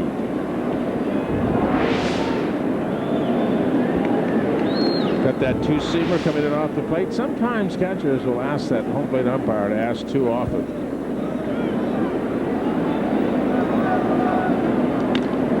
Popped up over second. And Guillen will make the catch. A quiet fourth inning. As Jason Johnson has a good curveball going and his fastball into the low to mid 90s. He gets the Mets 1-2-3. Detroit leading 2-1, and Tuesday at 9 catch Summerland, the WB's newest hit. But as everyone talking, Lori Loughlin stars in Summerland Tuesday at 9 right here on the WB11. Or don't forget to watch the Mets and the Yankees on Friday right here on the WB11. Oddly enough, it went with the Summerland promo, didn't it? High fly to right field off the bat of Guillen. Racing to the corner, Hidalgo, and he's got it for out number 1. Does your family call you Pavlov's dog? Or you just, Yeah, put it in front of me, baby. I read it, and I will read it with all my heart. With all the gusto and zest and zeal that Summerland could offer up, right? Great to have our man John McComb back in the booth with us for Marengue Night. Thank you, John. Here's Bob Higginson. He takes outside. He's walked and hit into a force play.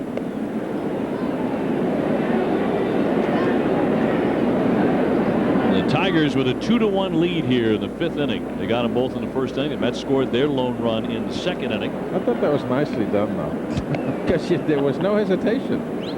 You can't hesitate, Tom. No, if you hesitate, no, you're lost. lost. He's absolutely on the curve. But people at home are going, what in the world is he talking about? Talking about? So you have to kind of look at it in abstract nature of what you're looking at and hearing. It's broadcast, creative, right? It's broadcast art, Tom. That's right. Exactly right. I agree. And I don't think it was really a mistake. happy you've drawn attention to it. 2-1 on Higginson. That's a fly ball center field short. Cameron in, has it measured, and he's got it for the 2nd out. Leiter could really benefit from a 1-2-3 inning. He has not had one tonight. Time for Dodge Trivia now. I think that's what we had. It is. It's Dodge Trivia. Who was the last Tigers pitcher to win 20 games in a season? Last Tiger pitcher to do it. Did Jack Morris do it? That's my guess. Yep. The word right. That's the only one I can come up with. Being told it's not Jack Morris. They try to talk us out of this stuff now. Could be right. They could be. I'm going with Jack Morris. They're trying to make us come off our bet here. I'm sticking with Jack Morris. I'm with you. Win or tie, Tom. I am with you on this one. Yeah, win or tie, you're with me 75%. Is that right? You got it. Phenia's flying to left and singled. Base is empty, 2 down, and it's outside as he checked his swing.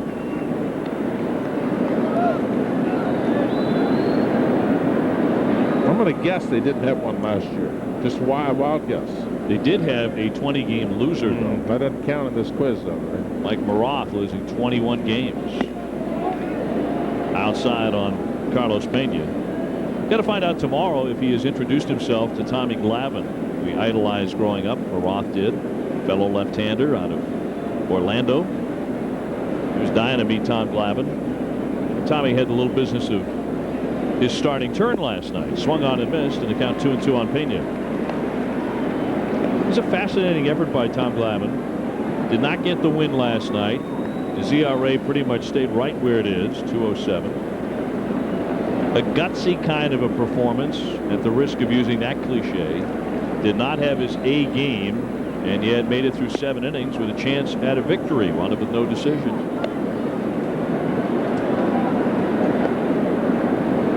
So he worked through it all night. Walked 3, gave up 7 hits, gave up early runs, but no avalanche of runs. And the Mets would win the game on a Mike Cameron 2-out home run in the bottom of the 9th.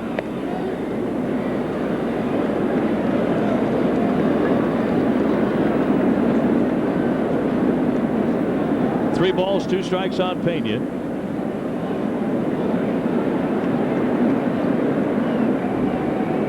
This is a former star farmhand in the Oakland system. Pops that one down the line and foul out of play.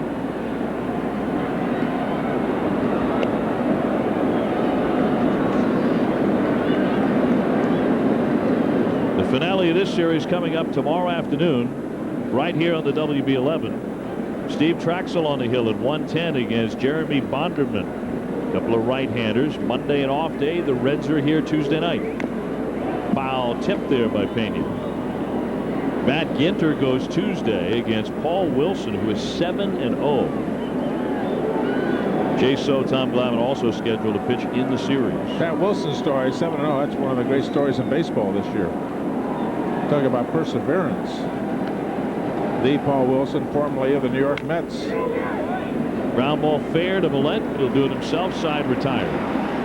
A 9-pitch at bat, but Leiter gets his man and gets the 1-2-3 here at Shea Stadium for the first time tonight.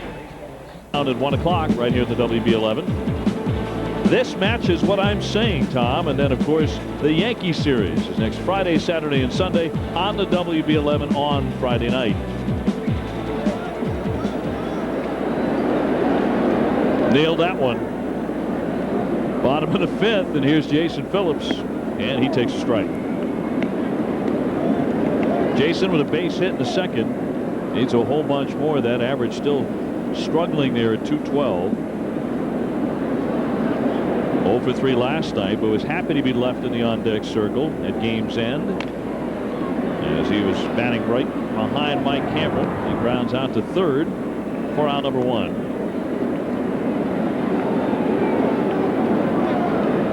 Here comes Eric Valent. Eric came up with the bases loaded in the second inning. He put the ball in play to third. Inge made an off-balance toss to the plate. It was bobbled by Pudge Rodriguez, and Cliff Floyd came barreling in on the slide. He scored the only run. Moments later, Al Leiter hit into a bases-loaded double play. So the Mets have scored just the one time. Ground ball sharply, fair ball. That one skipped right over the bag and down the line and rolls. Higginson giving chase. Valent heading into second, eyeing back Galante all the while. He'll pull up with a double. A 2-base hit for the new dad, Eric Valent. Right inside the line. First pitch, double down that line. And Valent with decent speed ends up easily on second base. Picked up his third base coach, Matt Galante, saying, listen, with 1 out, do you want me at third? Right there. See him pick up his coach right there at third base. Looking for Galante. Say, yeah, hold it right there at second, or get over here and try to get to third with 1 out for the pitcher. 6 doubles for Eric. Here's Al Leiter. Doubled up his first time. Showed bunt, pulled it away, took a strike. And meanwhile, Guillen, the shortstop, looked like he was doing the merengue with Valent. And he was out of position, and the pitcher Johnson delivering the pitch to home plate, which he should not have been doing. Last night, one of the reasons the Mets won, Tom Glavine helped himself with a 2-run single. Outside on Leiter. Now Al Leiter would get himself a tie ball game if he can get the runner in, Eric Valent from second base. Kaz Matsui next. Again, had scampered over step for step with Valent and left a gaping hole at short. He's not doing that now, as Leiter indicates bunt, pulls it away again. A tapper right side. That'll advance the runner. And Al Leiter has a productive at-bat. Valent into third. And indeed, good choice of words. A productive at-bat. At least it gets the runner to third base with 2 outs for Matsui. Make contact, fake bunt. He goes way back down to the bottom of the barrel, or the bottom of the bat, excuse me. But at least with the pitch down, he's able to get the bat head of the ball, get the runner to third base, where you've got more chances to score, obviously, even with 2 outs. Pass ball, wild pitch come into play. Air on the infield comes into play. All those ways that you can score from third. A balk by the pitcher, and can't score from second base. Kaz 0 for 2. He's grounded to second, popped out to short. And he looks at ball 1.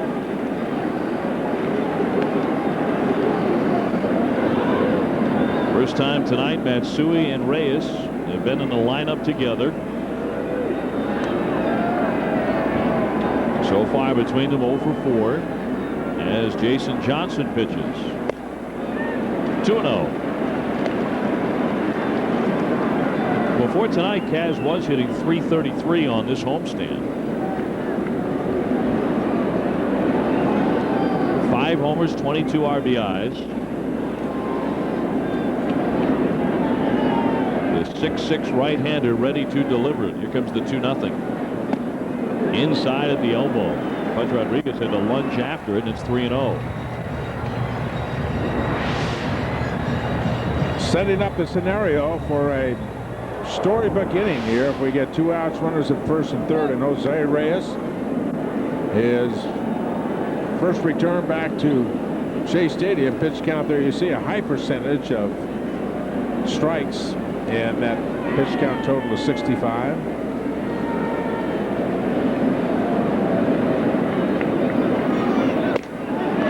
Well, he was taking all the way, and the right-hander missed badly to walk him, and now they're on the corners with 2 down.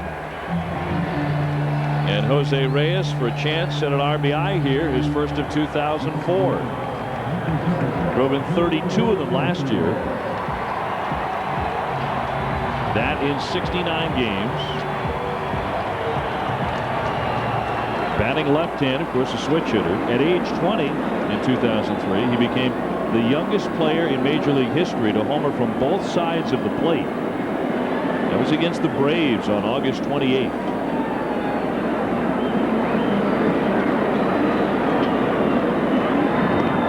And so he gets back in.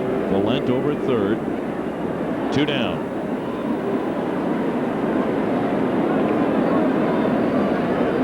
Jose hit very well here at Shea. Liked swinging the bat in this ballpark. Last year he hit .336 here.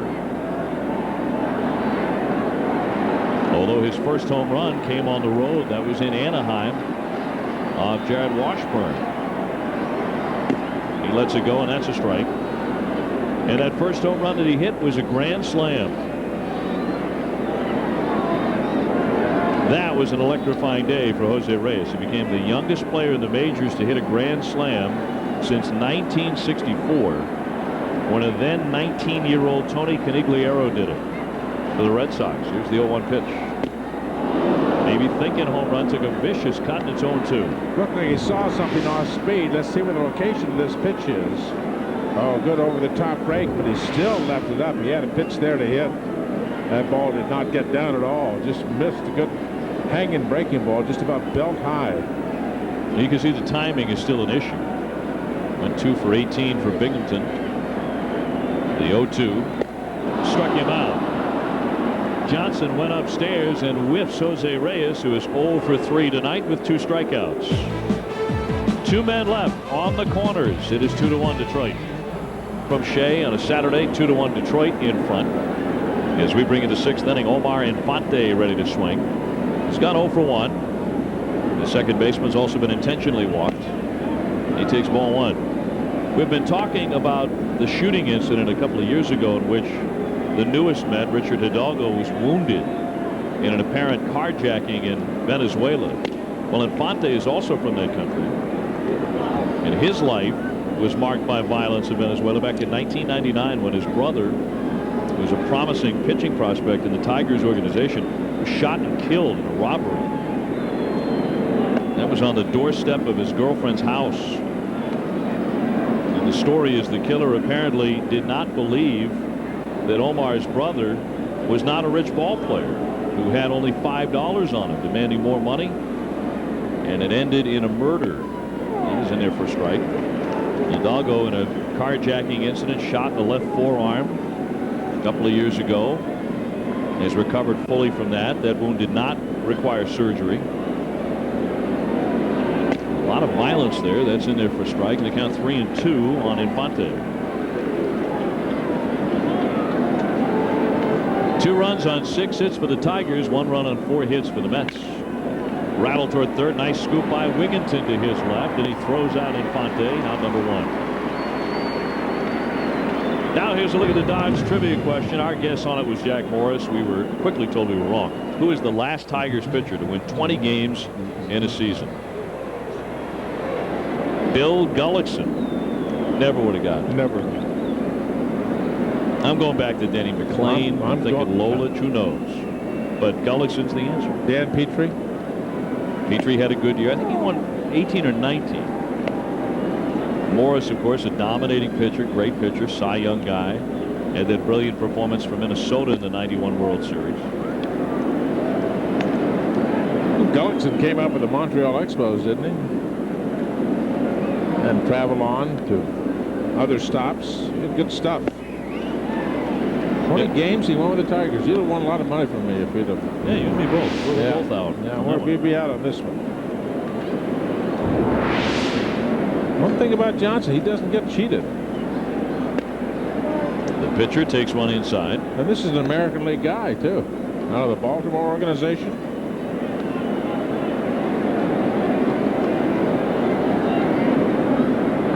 Leiter trying to make it 6 in a row. Cut on and missed by Johnson. He does exactly that. He strikes him out. So Al is settling into a groove finally. And looks like the cutter or slider. Big swing by the pitcher Johnson. Al Leiter had 37 pitches in the first inning. 37. He's 120 now. And we are in the 6th inning. Alex Sanchez now has gone 1 for 3 with a single. 120 pitches indeed. A walk-up swing by Sanchez and he fouls it away. This guy has a lot of different ways to swing the bat. Oh, I thought he might have been out of the batter's box, made contact out of the batter's box. He was not. He knows how to do that. That's a good little play. Timo Perez, who the Mets traded to the White Sox, used to do that. That's a pretty good little play right there. Ty Wigginton's right down on top of it. Ty Wigginton at third has a reputation of being very aggressive at third base, especially in that situation. He's going to get that football mentality, and he will come right down and get in your pocket.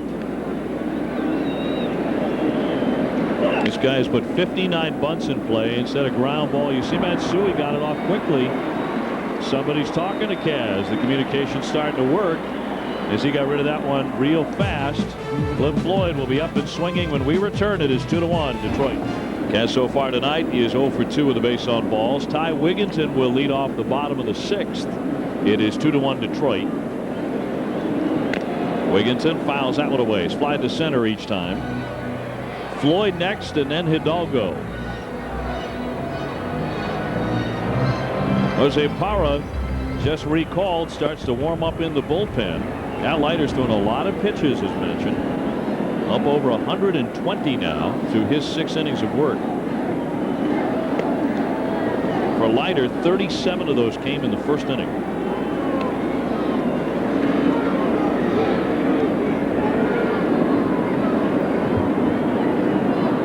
That's trying to get something going against Jason Johnson, right-hander. He certainly is not going to give you chances with bases on balls. Hit the other way, but a soft roller. Phenia handles that for the first out. So Wigginton fails to hit it hard. The final tally, if indeed it is final on Al Leiter, 123 pitches, 70 strikes. Cliff Floyd now with a single, a run scored. He also struck out in the 4th inning.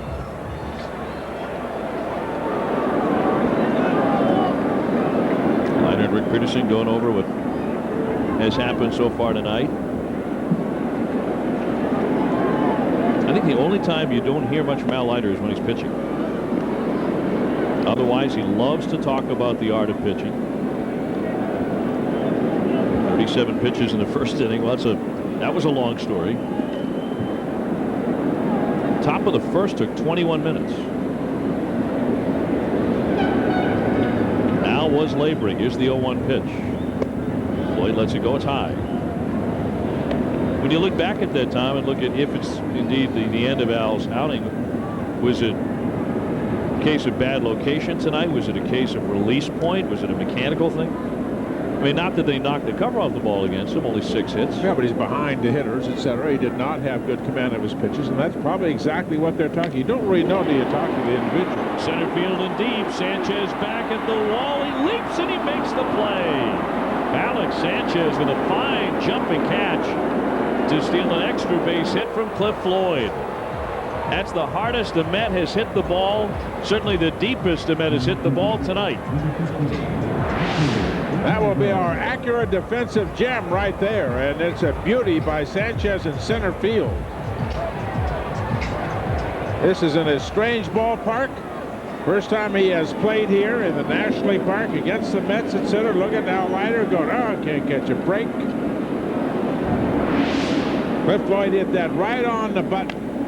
And he says, boy, it is a big place here at Shea Stadium to hit a home run out there when you're fiddling around with that 396 plus sign. He hit it to the left of the 396 sign in right center.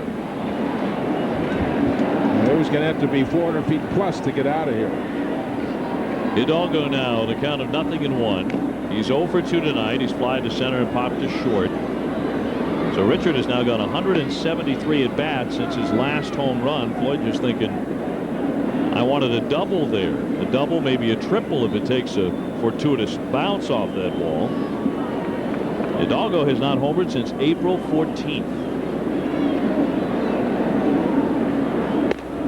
1-2. We talked about it last night. The Mets hoping that change of scenery will work to his advantage,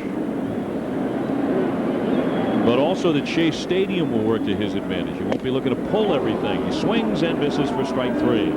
Hidalgo 0 for 3 and 0 for 7 as a New York Met. Cliff Floyd denied on a deep fly to center field, and Leiter feels his pain. 2-1 Detroit. Tuesday at 9, you can catch Summerland. So Parra does indeed come out of the bullpen, and Al Leiter is finished after 6 innings of work and over 120 pitches. And right now, if it ends like this, he's going to end up a loser tonight. Detroit with a 2-1 lead. John Franco is also warming up in the pen. And the wind is kicking up a little bit. It was about 15 miles an hour when we started, getting a little more brisk here as we get deeper into the night. There you see Parra, number 46, started in the minor leagues for the New York Mets, right-handed, 5'11", 170 pounds, from the Dominican Republic. Started his career with the Dodgers.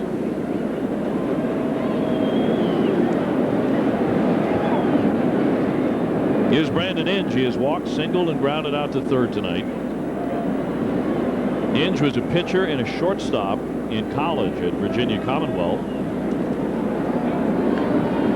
And when he was drafted by the Tigers, they drafted him as a catcher. Initially, he was not very pleased about it because he had only caught a handful of innings. It's kind of like a Mike Piazza type, a man looking for a position. Now he's like a super utility guy for the Tigers. He can play anywhere: shortstop, the outfield, first base, third base. He only caught briefly, and that was in high school, a couple of innings in college. One thing they liked about him there, and I know the same thing was said about Piazza in his early days, he didn't have any bad habits as a catcher. Hadn't developed any, so they had a chance to kind of build him from the ground up. And Inge has always had a very strong arm. He had that advantage. Outside, 2-1.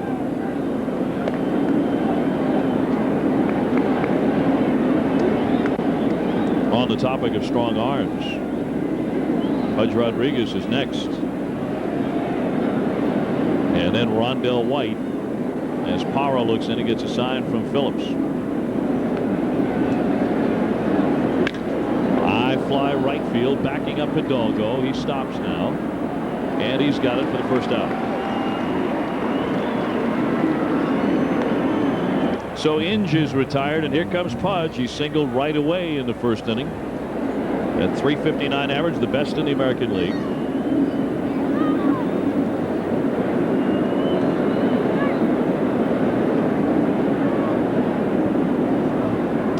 Pudge coming off the championship run with the Florida Marlins, and really a golden October.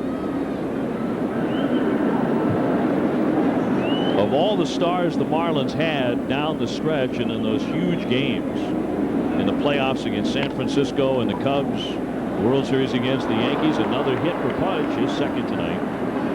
He was certainly the brightest. 2 for 3 this evening.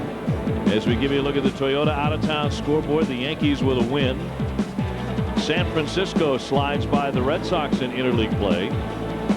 Chicago got 2 in the 9th, and they beat Oakland 4-3. Atlanta with a 4-0 lead in the 8th inning of their game. A little bit later, Tampa Bay, Arizona, Toronto, San Diego, Cincinnati, St. Louis.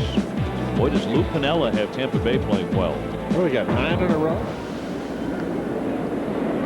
Franchise records left and right all of a sudden for Tampa Bay. It's about time for them. Here's Rondell White, and it's up high for ball 1. Rondell at 290 with 9 home runs. First time up, he popped up and busted Cliff Floyd's bat. Swinging a Cliff Floyd model. Left it in pieces. I mean, one of those pieces, which still had the handle attached to it, wound up in the shape of a really sharp sword as they took it away. The commissioner's office wants to make sure that the manufacturers are getting what's left of the many busted bats you see these days, that they get back to the manufacturer, and they're going to be running tests on these bats to determine if it's a manufacturing defect with all the companies that make bats. Obviously, Louisville Slugger is #1 in manufacturing big league bats. Find out if the way they're making them is the wrong way to make them. That's why they're coming apart in so many pieces, but very sharp pieces too. Very dangerous. And someone is going to get seriously hurt either in the stands or on the field. A base hit up the middle by Rondell White. This bat holds together, and there are runners at first and second. So Parra rudely greeted here. Look at this. This is a very sharp piece. That was the Rondell White bat, the Cliff Floyd model. And the other part of that was a dangerous looking piece. Here comes Art Howe now. And a call will be made to the bullpen. John Franco is ready. So the Mets captain is going to enter here. Runners at first and second. Trouble will greet him. Only one man out, and the Tigers have a 2-1 lead in the 7th inning. This call to the bullpen is brought to you by Verizon. Make progress every day. Franco coming in, and we'll be back. Here with runners at first and second. John Franco out of the bullpen, so a third of an inning for Jose Parra. And when the left-hander comes up, a double switch by Art Howe. Gain 1 for 3 with an RBI double. He takes a ball into the dirt. So it's Pudge Rodriguez and Rondell White on the bases. The Tigers have out-hit New York 8-4. Al Leiter has been lifted. He is on the hook for the loss if it ends like this. And Detroit trying to even the series to 1 game apiece. The 1-0 from Franco. A check, and it's across the knees for a strike. Take a look at Judge. Did he go? And yep, correct. That butt looked like it crossed the front plane of that plate. Absolutely. Yep, good call by the home plate umpire.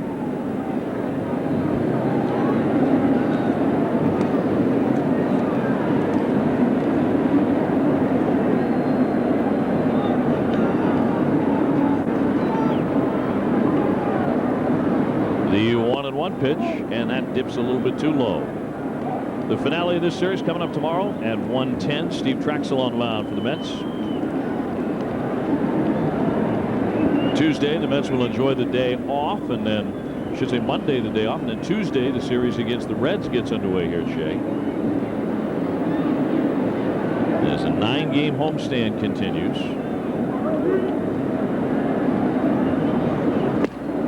Fastball in there for a strike. All even 2-2 on Guillen.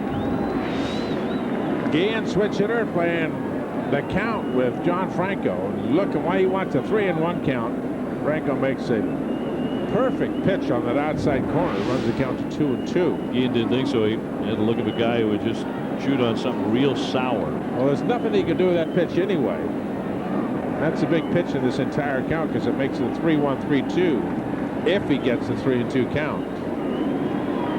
Swing and a miss, got him to lunge, and he struck him out. John Franco wrapped him up. No real advantage if you're hitting the count really against John Franco, though. He gets that changeup, made him such an outstanding pitcher. Perfect location, great arm speed, good movement right at the hitting zone. And Guillen really fooled by that pitch. So 1 batter and 1 strikeout for John Franco out of that bullpen. And 2 down in the inning. As the runners lead at first and second, he'll face Bobby Higginson. He has walked it into a forced play and fly to center 0 for 2. He takes ball 1. The Yankees won. They beat the Dodgers 6-2. The Cubs shaded Oakland 4-3. San Francisco snuck by the Red Sox 6-4. Those are all the finals. Seattle and Pittsburgh, they're in the 9th inning with the Mariners leading the Pirates 4-1.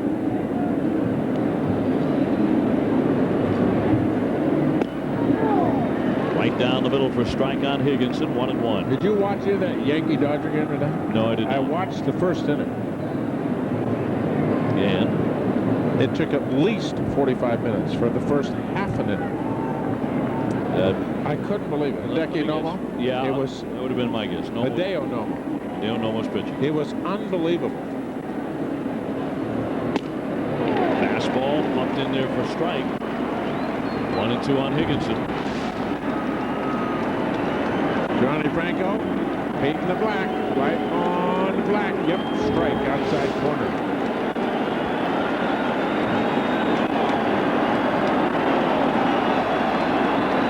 Two on, 2 out. 1-2.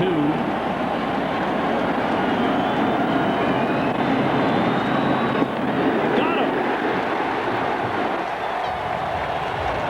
Franco strikes out Guillen and Higginson back to back with 2 men aboard.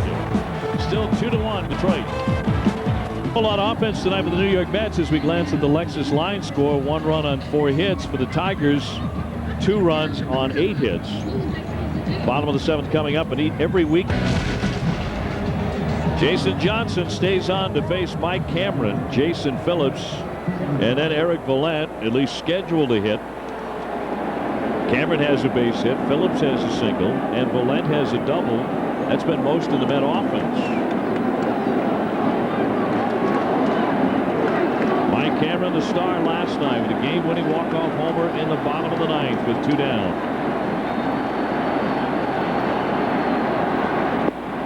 Swing and a miss for strike 1. Johnson has been very economical tonight. That is only his 80th pitch. 57 of which have been strikes, so he has been around the plate all night. That old downer curveball, that's the one that Ralph Kiner loves. He has had a good pace, changed speeds, pitched on both sides of the plate. Last time out against the Florida Marlins, he only pitched 3 innings. When you've got 80 pitches going to the 7th inning, don't need a body working down in that bullpen. Fouled away by Cameron. That one got the foot of Pudge Rodriguez. 1 ball, 2 strikes.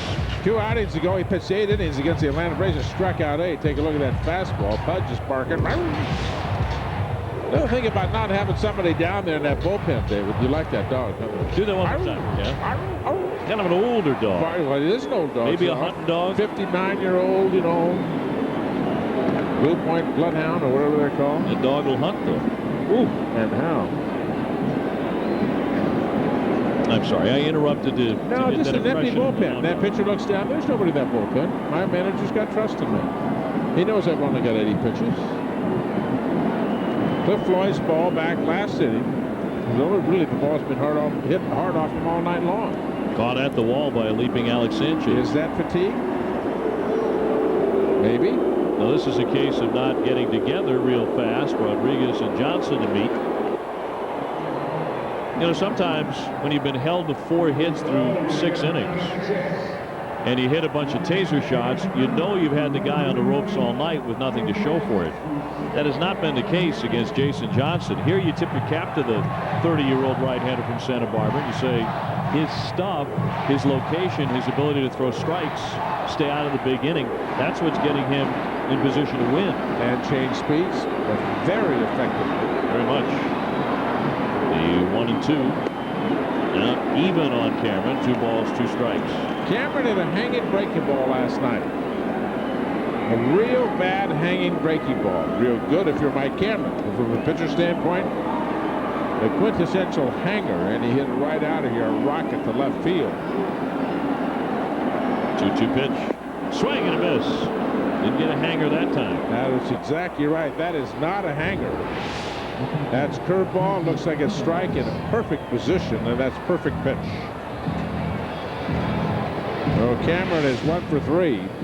A single and a pop out and a strikeout tonight. 5 strikeouts for Jason Johnson. Now Phillips got him from base hit in the second. He's also grounded out to third. 2-1 Detroit.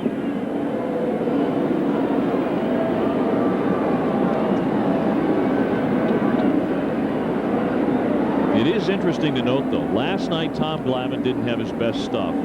Pitched well enough to win. Tonight, Al Leiter really had a hard go of it. 37 pitches in the first inning. Pudge got hit again on the foot, and that foul tip. But they're eating Pudge Rodriguez alive. But Glavine was able to get through 7 innings last night.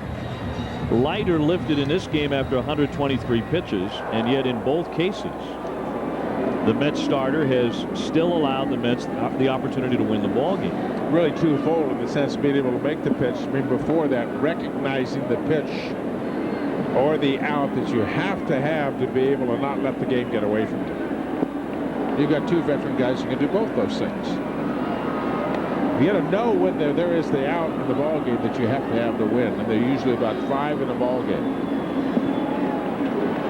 This young man, afflicted with diabetes, wears an insulin pack on his back belt.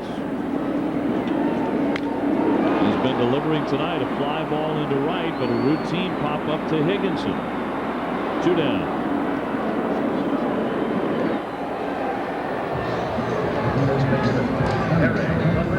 Now Eric Valent. He doubled right over the first base bag in the 5th inning. 1 for 2 in the contest. Getting the start at first base. Mike Piazza resting this evening. Karim Garcia would follow, batting out of the 9 slot. Mike Piazza available to pinch hit.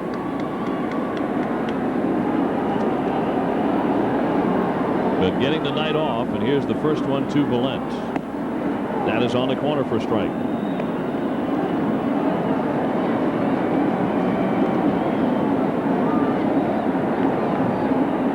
Just 88 pitches here into the 7th inning with 2 down for Johnson. A little bit high. 1 ball, 1 strike. Jose Reyes so far 0 for 3. Back in the lineup tonight. First time all year. Looked like the changeup that time, and that drifted away. 2 balls, 1 strike. Sometimes Johnson will get the ball back from his catcher. Rodriguez will be upset. He snapped that ball out of the air. Looked like a pretty good competitor. Popped up foul territory. Inge giving chase with room to make the catch. And Johnson again disposes with the Mets here very easily. 1-2-3 in the 7th inning. The tall 6'6" right-hander has been very impressive. 2-1 Detroit. Back at Shea Stadium, the Tigers in front 2-1, and it's been frozen that way on the scoreboard since the end of the 2nd inning. Carlos Phenia leading things off here against the bottom 3rd due up, and we'll see if Jason Johnson comes up and swings for himself. He has so far pitched 7 innings and 4 hit the Mets. 2nd inning for John Franco. He struck out the last 2 men that he faced in the 7th inning. Esteban Yan now getting ready. So the indications are at this point that Jason Johnson may be done. That could be very good news indeed for the Mets. Wide for a ball on Phenia.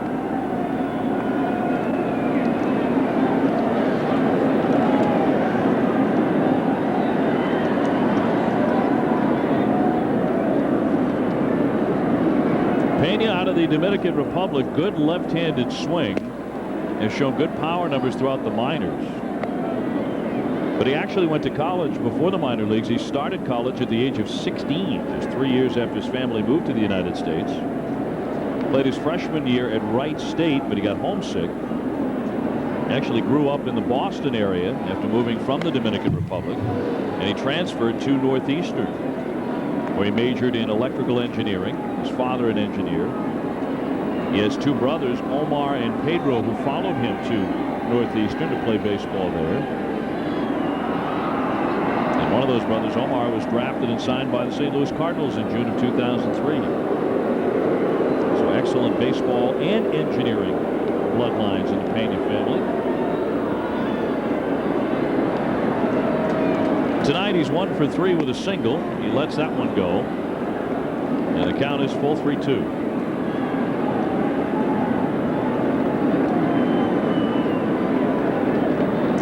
Young waiting and waiting, lurking as it were. Was in the starting lineup, scratched because of dizziness after being beamed unintentionally last night by Ricky Batalico. That's high for ball 4 on Phenia. But Dimitri Young is available to pinch hit. Now the Jeep game summary. Leiter went 6, giving up 6 hits. Struggling with command. He walked 4 men. Cliff Floyd 1 for 3, the only run for the Mets so far tonight. Jose Reyes 0 for 3 as he has returned to the Major League Mets and in the lineup tonight. In fact, Reyes would be the number 3 batter up in the bottom of the 8th inning. We're in the top half now, and here's Infante. He's bunting. He deadens it. Wigginton has to hustle the throw and not in time. Infante is safe. He was just trying to sacrifice himself. The Mets never really covered the bunt effectively, and it's a hit for Infante instead of a sac. Yeah, that's a perfect bunt. And the purpose is sacrifice. Cleanly a base hit at first, and lack of communication right there between Phillips, Franco, and Wigginton. That is really the catcher's call right there, because everything is right out in front of him. And Infante smelling base hit and got it all the way. So runners at first and second, and now the pitcher Johnson will step in to hit, presumably to bunt again. He's gone 0 for 3 tonight. Wheeler getting ready in the New York Met bullpen. And there's nobody out here in the 8th as the Tigers bid for some more runs. A walk, a single, was supposed to be a sacrifice bunt.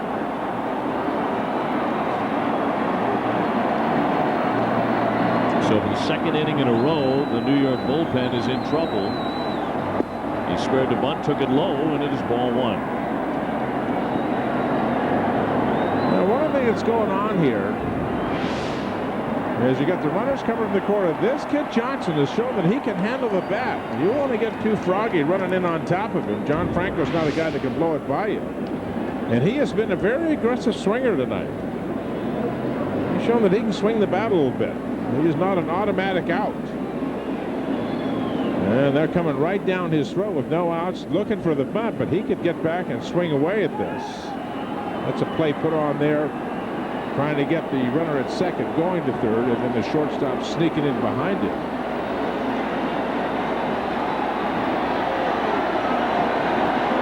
And what I've seen, this young man Johnson at the plate does not look like an automatic out. Lays down the bunt. Wigginton looks at third, no play there. Guns him down at first. A sacrifice for Jason Johnson. Yeah, it's 2 good bunts in a row for the Detroit Tigers. One of them ends up into a base hit, and this one advances runners from first and second to second and third. Nice job right there. Deadens it right down into the ground. And good aggressive base running at second base, getting to third, the leadoff hitter. And Ty Wigginton forced to take the single out at first base. So 1 down. 2 men in scoring position. Alex Sanchez here. Well, they're going to play it in. They can't put him on and pitch against Pudge Rodriguez. Certainly you wouldn't think that John Franco would be doing that. Well, it looks like they are going to put him on here. Let's see. As the fans entertain themselves, Art Howe is racing out. Art Howe asking for time, just as Jason Phillips had held up his sign to put on Sanchez. He got Inge up next. So there's a disagreement here between Art Howe and I think there's a confusion. Yes, somebody didn't get the sign. Somebody's got to get the signs on the infield, whether it be Wigginton to third base to pass it around what we're going to do. You would think with Matsui Reyes, a rookie, and Verlander first base, a rookie, that Wigginton would be the guy getting the signs in the infield, possibly Jason Phillips behind home plate. About what are we going to do in this situation? He might be passing him to the catcher. Yeah, the disagreement was whether to walk him or not.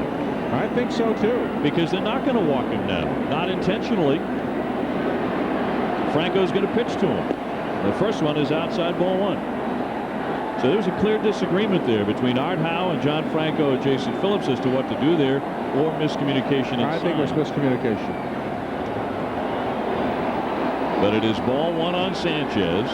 He's a .332 hitter with terrific speed. Wide again. Again, it's Brandon Inge on deck, then Pudge Rodriguez. You got the right-hander on deck, and the word may have been, don't give him anything to hit. I mean, we wouldn't mind with a right-handed hitter in the on-deck circle. We'll get the infield back and play for the double play. Get the force out. High chop, trouble on the infield. Reyes has to go to first. Got him. The run comes in, however, to make it 3-1 Detroit. Boy, awfully close at first. Sanchez dives all the time at first. Reyes had to wait for it to come down. No choice but first base. Boy, and very close. I think the correct call by Phelan Culbreth, the umpire at first base, by just a nose. Boy, I thought he got in there. Wow. From the other, I thought the other view looked like he was out at first. No, I think you're right. He was in there. David, I think good call. I think you were safe. Called out. He does get an RBI on it. And Infante moves to third. Trammels going to continue to argue it. Yeah, he got in there. The ball is not yet in the glove. But ruled out. In any event, it is 3-1 Detroit. And another runner just 90 feet away with 2 down. Inge on the night has gone 1 for 3. He's also walked and scored. So the Tigers open up the lead a little bit here and getting late. Inge at third base tonight. He's also started games in center field and at catcher this year. How many guys can say that? Those 3 positions in the same year. Outside for a ball. And to boot, he's hitting .285, trying to pick up Infante.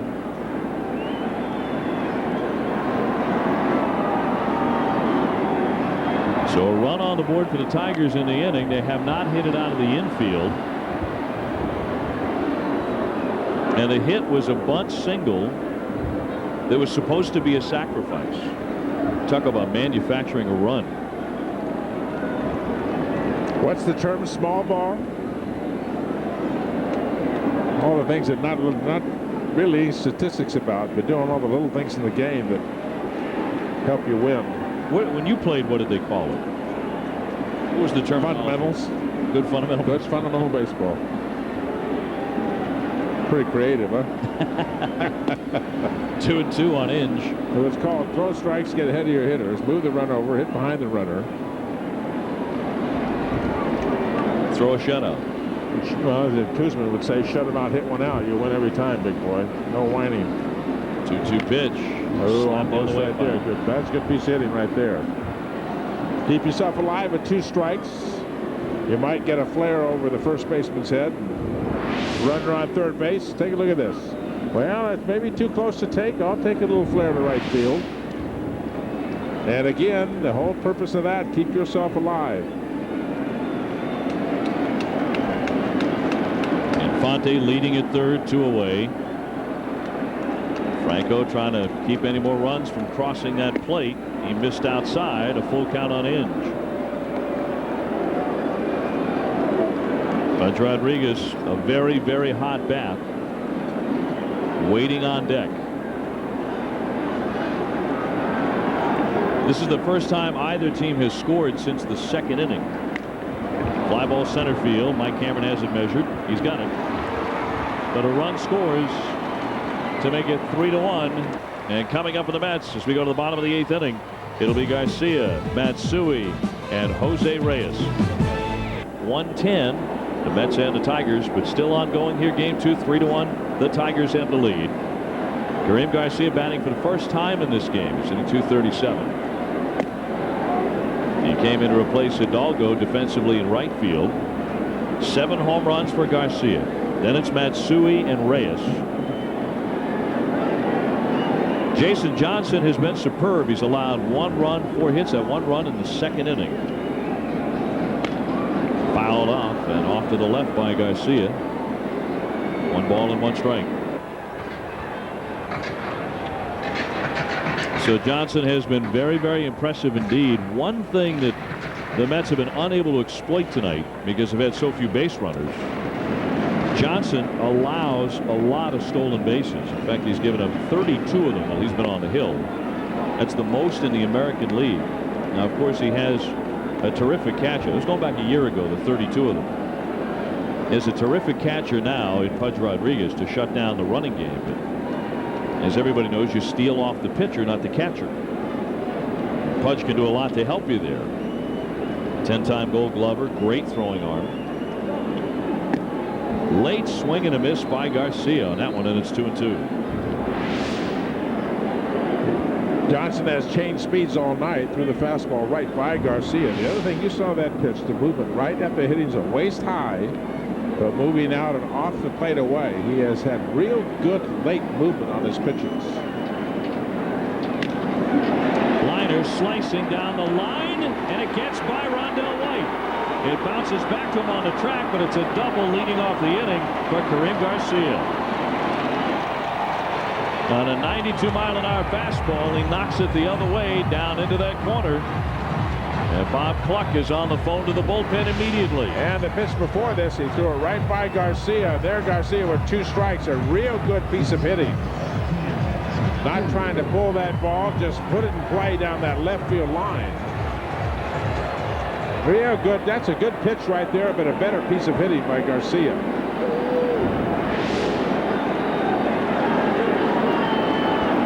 Seven doubles for Karim, and here comes Kaz Matsui looking for his first hit of the game. He's 0 for 2 with a walk. The tying run in the batter's box for the Mets. Bounced up there. What a scoop by Rodriguez to hold the runner at second. Scoop that up like a third baseman. Is that why you win Gold Gloves? Look at this. This ball you can't get in front of, and it bounced back, took a wicked hop, and he still caught it right in the middle of his glove.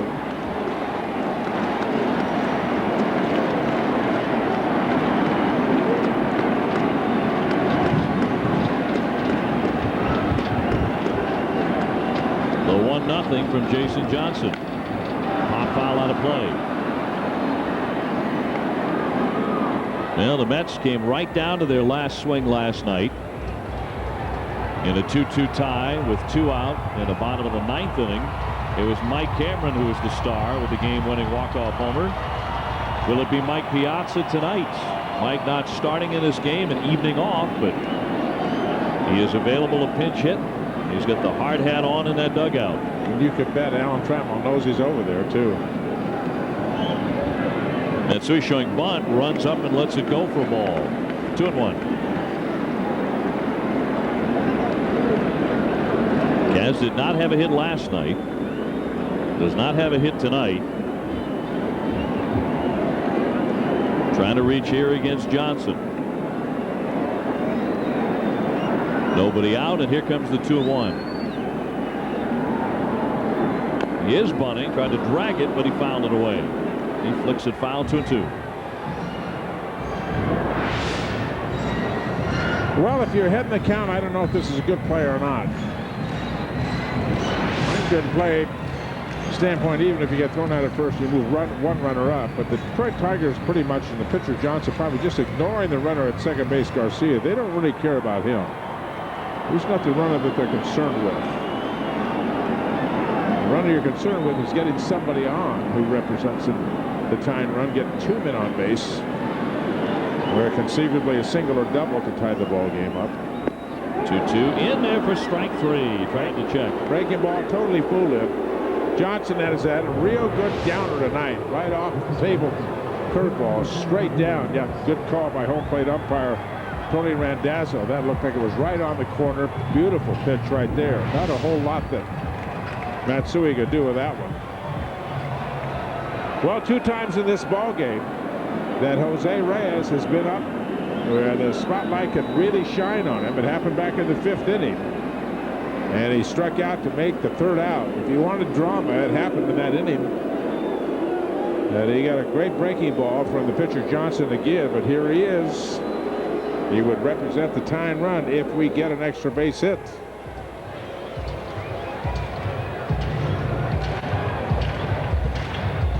Wheeler has been joined by Looper. Garcia started this 8th inning with a double. 1 out. Reyes is 0 for 3 with 2 strikeouts. Back in the lineup on June 19th.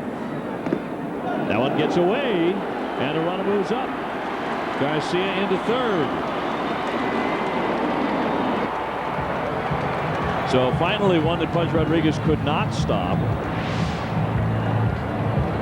Well, this looked like a slide. No, fastball. He just missed it and carried off the umpire's leg. Well, it's far too wide to the right of Pudge Rodriguez to be able to get the glove in front of it. Well, fatigue, even though Johnson is just over 100 pitches. Fatigue is starting to be a factor. 102 pitches for him so far. Yep, that was a wild pitch. On the infield, here comes Garcia looking to score, and he rolls right under Infante. Reyes heading into second. The throw, he dives headlong, he's safe. There's some of that Jose Reyes electricity. Trammel is running out to argue it. Garcia scored to make it 3-2, the Tigers.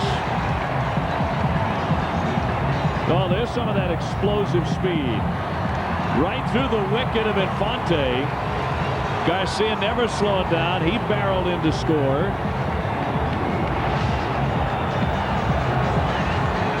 Well, we talked about the defense of both these clubs right here. And another error in the ball game for the Detroit Tigers. An easy play. He must have picked up his eyes.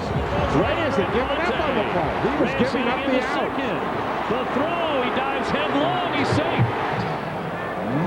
He was definitely safe at second base. He's in there easily. Jim Wolf, the second base umpire, he's clearly safe at second base. That's just bad baseball right there by the Tigers. That's the second Detroit error in the game. It allows Reyes, with his blinding speed, to get to scoring position here. With only 1 out, now base hit can tie it. Ty Wigginton 0 for 3. He takes a strike. What a difference speed makes, huh? What a different speed and bad defense makes. This should be a run in. It's able to be a run in. And 2 outs, nobody on in the inning for Detroit. Mets got to take advantage of this situation right here. They're given a gift by the Detroit Tigers. And Johnson's starting to come apart in little pieces. He badly missed on that 91-mile-an-hour pitch. Cliff Floyd is next. The tying run at second with 1 out. Well, Rodriguez was set up inside. He's throwing the ball away to Wigginton. I think fatigue definitely a factor here. Up high. High changeup, got underneath it. And a pitch that misses by a lot. Wigginton is a fastball hitter. And you see the pitch count, 106 so far for Johnson. Yan would appear to be ready. Is Trammel going to wait too long, though? That's the question. The count 2-1. Swing and a miss. Wigginton unloaded on that pitch. And it's 2-2. All right, we're going to try to hit this one into Flushing Bay right here. He really lets it go. He had the pitch to do it, too. That's up and in. That was a good pitch to hit right there. Well, for Johnson, his pitch in the crucial situation, the go-to pitch has been the breaking ball, and it's been very effective tonight.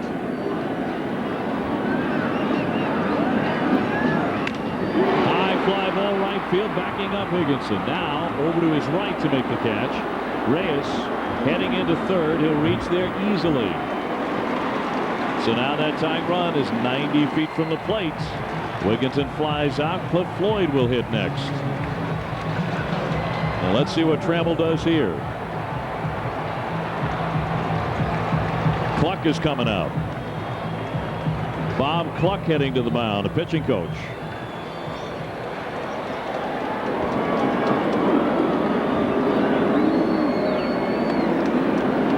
Yan still looking on from the bullpen. Well, certainly the thing that's going on with Cliff Floyd is the ball that he hit back in the 6th inning. The ball, really the only ball that's been hit hard off of Jason Johnson all evening. Hit that ball out about 400 feet to right center. It was chased down by Sanchez in center field. Mike Piazza's moved to the on-deck circle.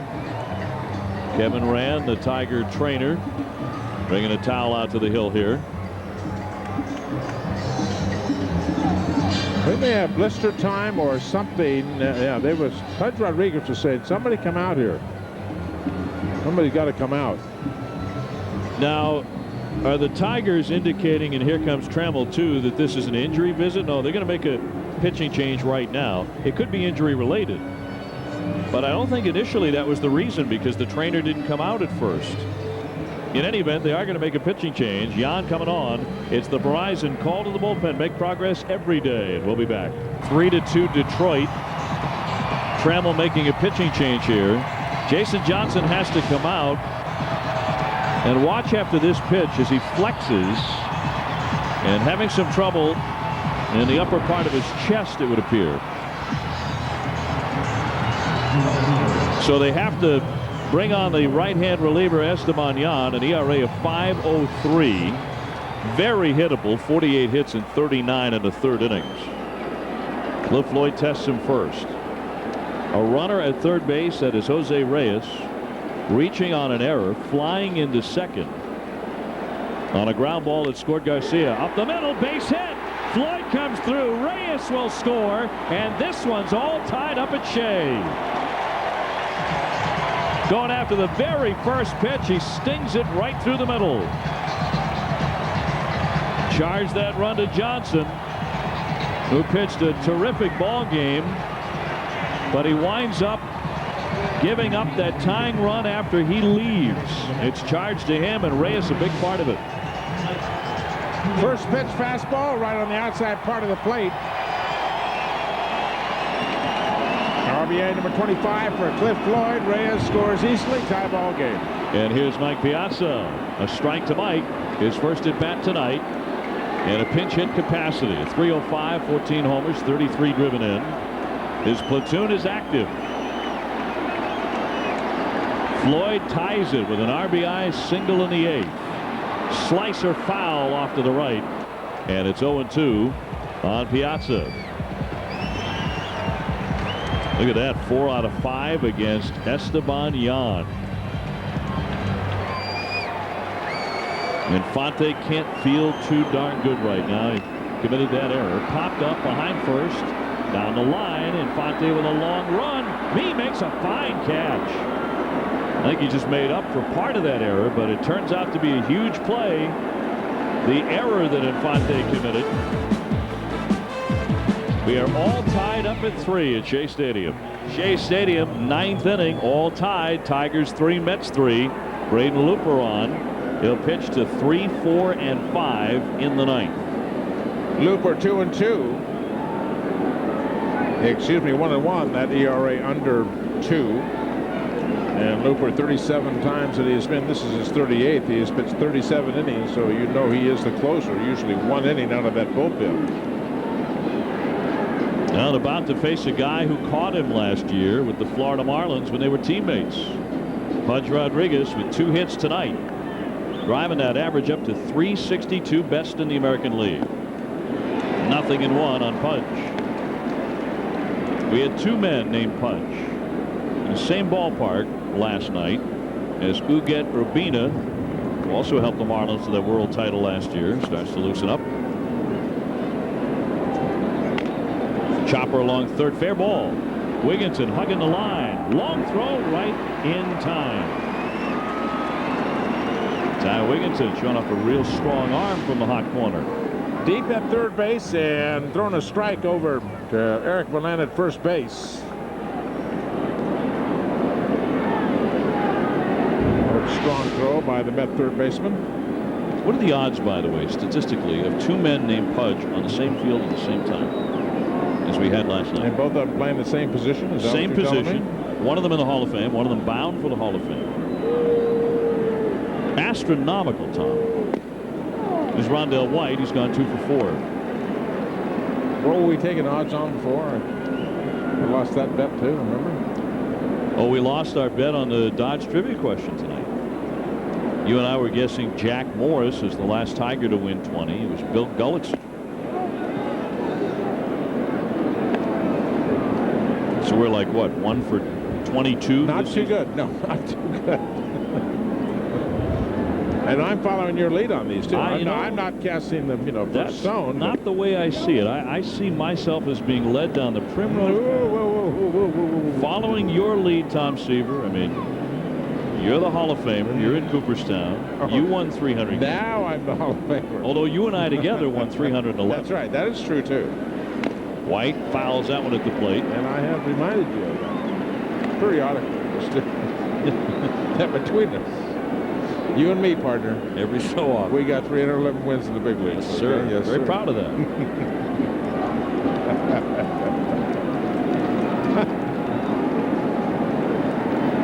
Bases empty, 1 down in the 9th, a 3-3 tie. Inside it hit him. Rondell White gets hit by the pitch. And the Tigers have a base runner. Called immediately by the home plate umpire, Tony Randazzo. Fastball ran in. Let's see where it looked. Must hit him right on the forearm. Nicked him. Yeah, the back arm. Yep. Good call by the home plate umpire. I missed that one. He plays a great thing. Nice gone, Webby. You caught it again, big boy.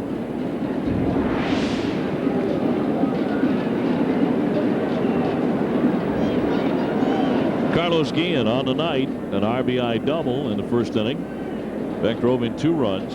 He's also struck out twice and fly to right. Guillen with a lot of power for a middle infielder. In fact, now 11 of his last 19 hits have been for extra bases. And he's hit 10 home runs.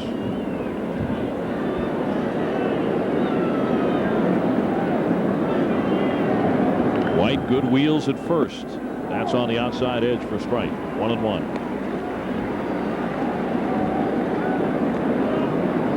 Milwaukee has defeated the Twins 7-6. Seattle held off the Pirates 5-1. Those are finals. Yankees 6-2 over the Dodgers. Cubs beat Oakland 4-3. Sammy Sosa's been back for 2 days off the disabled list. And they have split with Sosa back in right field for Chicago. And the Giants beat Boston 6-4. How about the stinging comments of Barry Bonds the other day about the city of Boston, saying he would never, ever play for the Boston Red Sox. Fly ball well hit, slicing to the corner. Floyd running hard, makes the backhanded catch in fair territory. White scampers back to first. Mets have played some defense the last couple of nights.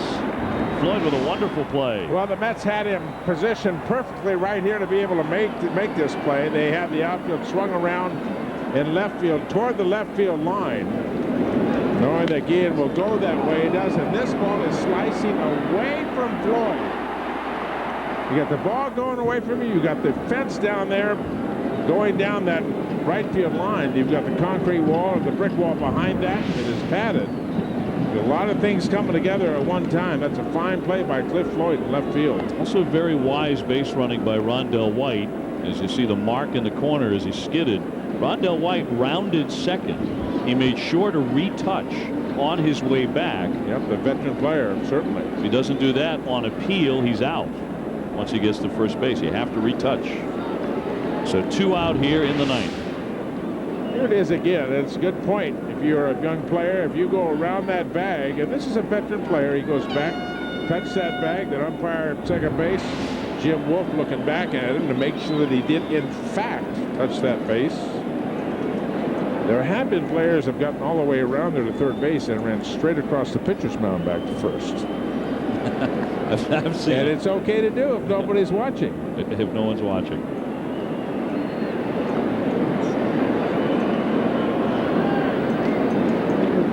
Bobby Higginson 0 for 3 takes a strike. He was called out on the 3rd strike in the 7th inning. Al Leiter started tonight for the Mets. 123 pitches. Had difficulty with his command tonight, but No decision for Al. He came in with a 2.05 ERA.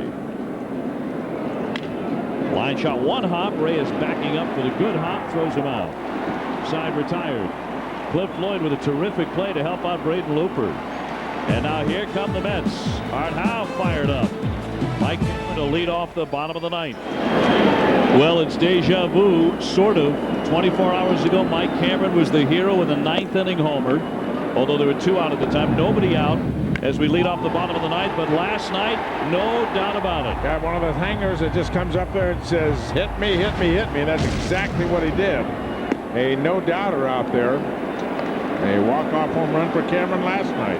He's ahead right here, 2 balls and no strikes.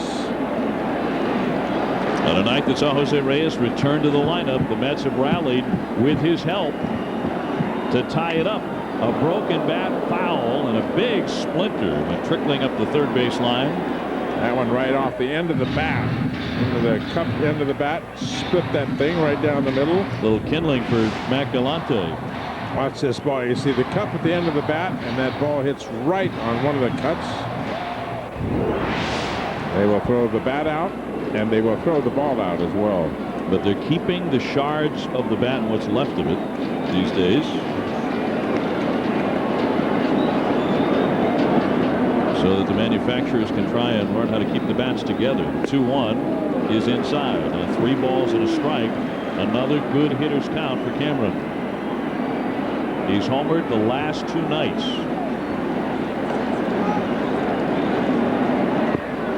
Last night, his brightest moment as a Met. The 3-1. Swing and a miss. Full count now. Jason Phillips on deck. Well, you sit in the driver's seat, go ahead and go for it. Just a little bit outside. Get that ball in middle in. Mike Cameron's got a good chance to do the same thing he did last night. He can sit on a pitch right here. 3-2. Fly ball center field. Sanchez in a few strides, stops and has it. 1 down in the bottom of the ninth for the Mets. Jason Phillips up next. He's gone 1 for 3 tonight.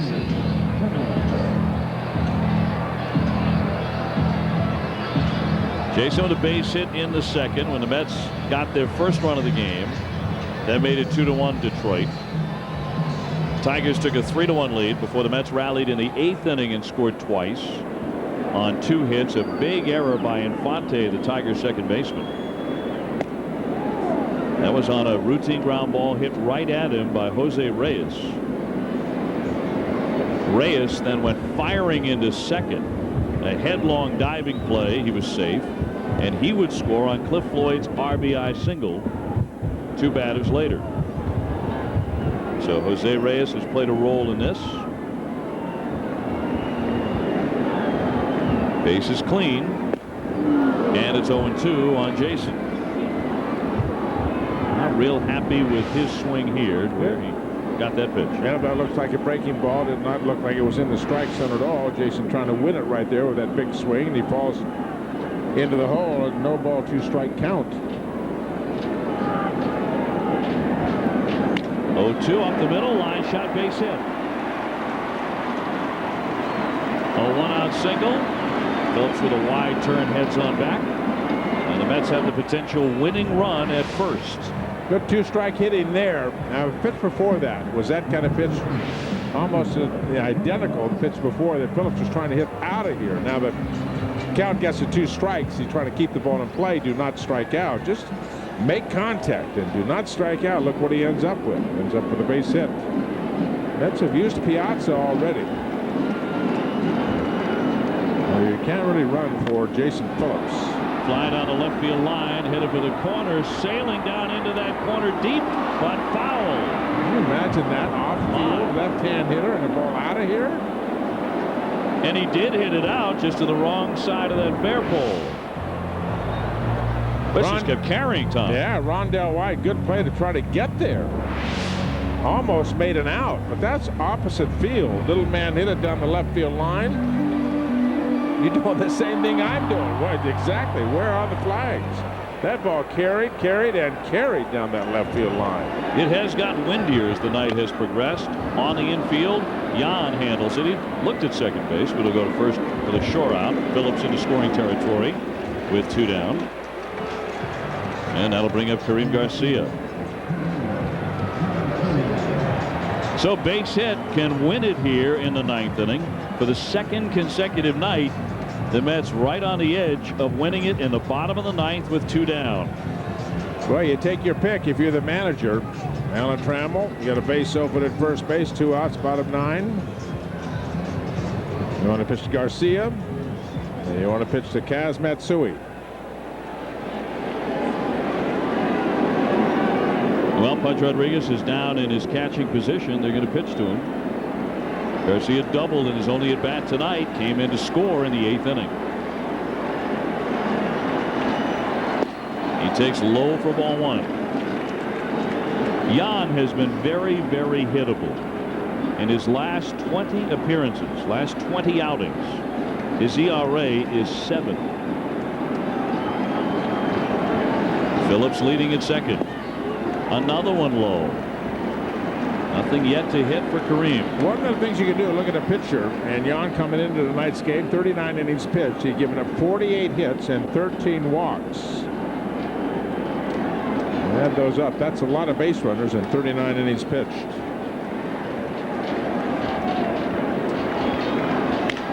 Bounding ball. High hop. Phenia with it. Flips to Yan. He gets to first base, and we're going to get to extra innings tonight. We're tied up 3-3 after 9. Going to the 10th at Shea.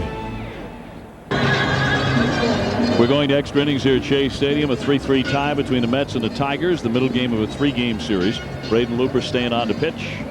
They'll get the bottom third of the Tiger order, starting with Carlos Phenia. The Tigers just 2-4 in extra inning games. The Mets have been much better. They're 6-2.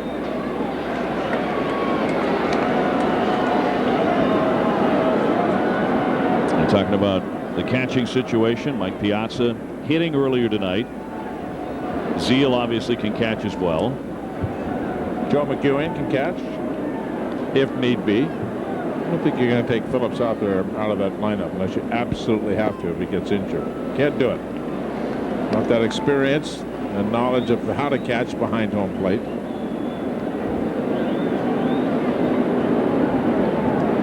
Phenia's got 1 for 3, singled way back in the 3rd. Late on that Looper pitch at 92. Tardy on that one. Fastball on the outside part of the plate, running away from the left-hander. Day late and $1 short there. Not even a real good Braden Looper heater. He can throw at 98. 2 balls and 1 strike on Phenia. Last game of this series tomorrow afternoon at 1:10. Steve Traxel goes to the mound for the Mets. Jeremy Bonderman, also a right-hander. He's 5-5. Will go for Detroit. Trax is 6-5, an ERA of 3.57. 2-1 is up and away. Now 3-1. And that huge bottle of dessert wine that John Franco and Steve Traxel and the rest of the Mets bought and gave Mike Piazza during Mike Piazza night last night. It was the team gift. A very expensive bottle, as Tom Seaver points out. I guess it was bottled in 1989, and according to what Trax told us before the game, got a 3-2 on Phenia. You're not supposed to open up that bottle until 2020. I don't know what happens if you open it up in 2019, but 2020. You get fined. Like you get fined if you open it up. Someone comes to your home from. Yeah. It'll cost you $400 or something. From the winery, they come to your house and they fine you. In there for strike 3. Looper along the corner to fan Phenia. 1 down in the 10th. Yep, perfect pitch. Ball caught below the knee, but when it crossed that plate, definitely in the strike zone. No argument from Phenia. Omar Infante. He has a base hit tonight, 1 for 3. He's also committed a big error. Well, when they say you can't open the wine, It's not illegal to do that. I mean, it's an option that you have.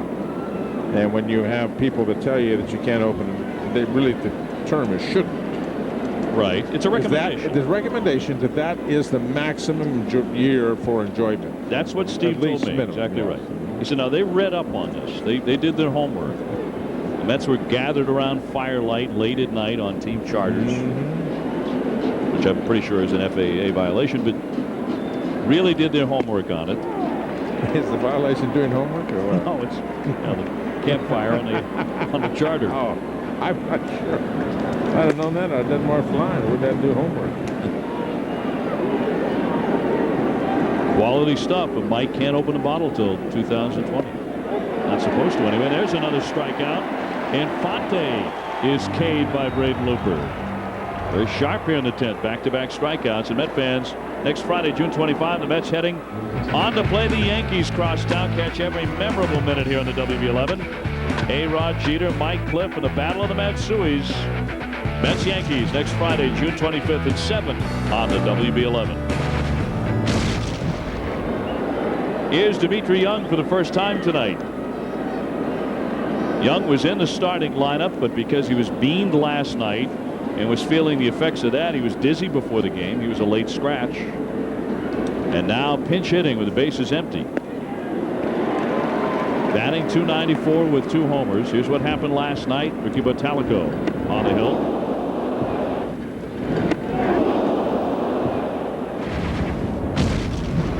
It was on an 0-2 pitch.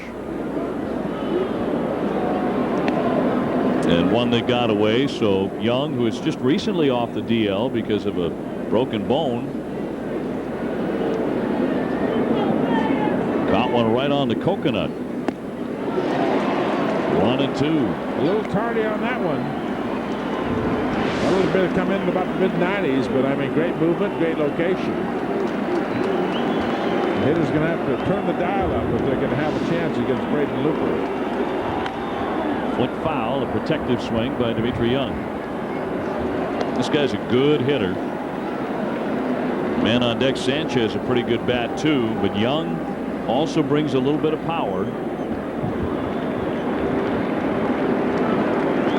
And Looper's really locked in here. Trying to strike out the side in the 10th.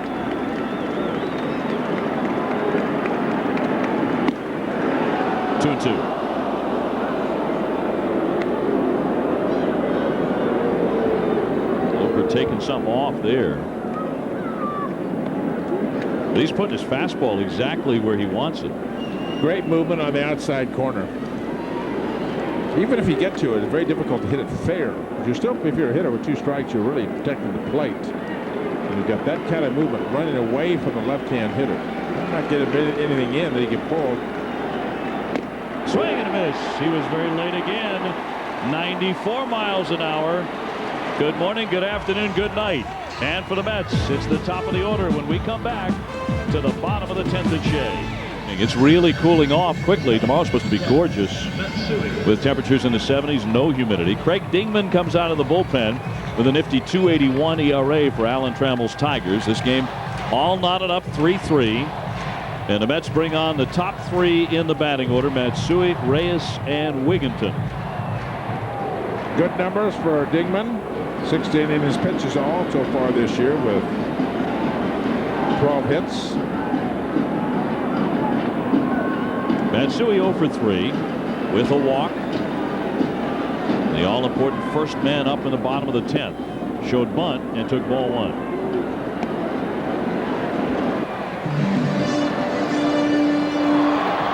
Reyes up next. You wonder, with the speed merchants at the top of the order, is the stolen base going to play a role in this game? Now with Reyes hitting behind Matsui, extra speed there. The count 1 ball 1 strike on Kaz. The Mets have not used the running game a lot this year, but they have stolen well. 42 stolen bases in 51 attempts. That's 82%, which is the highest success rate in the majors. Ian moving to his left, slings it over to get Matsui. 1 up, 1 down in the 10th. Good point you bring up, David. You're talking about the efficiency that Mets running. As far as the Detroit Tigers, still about the same number of bases, but they have been thrown out a lot more. 39 stolen bases for Detroit, but they've been thrown out 27 times. Reyes bringing speed to bear in the 8th inning. Well, he scored a run, high bounder along the line, but a foul ball. And it's strike one on Jose.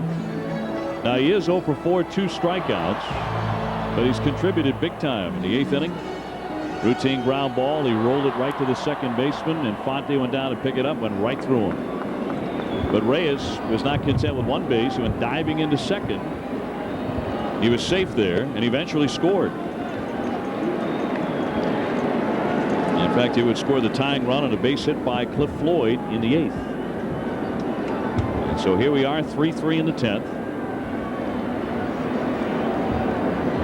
Swinging a drive, right center field, deep. Sanchez on the run, and he can't get it. Jose is off to the races. He is off to third. Here he comes, safe.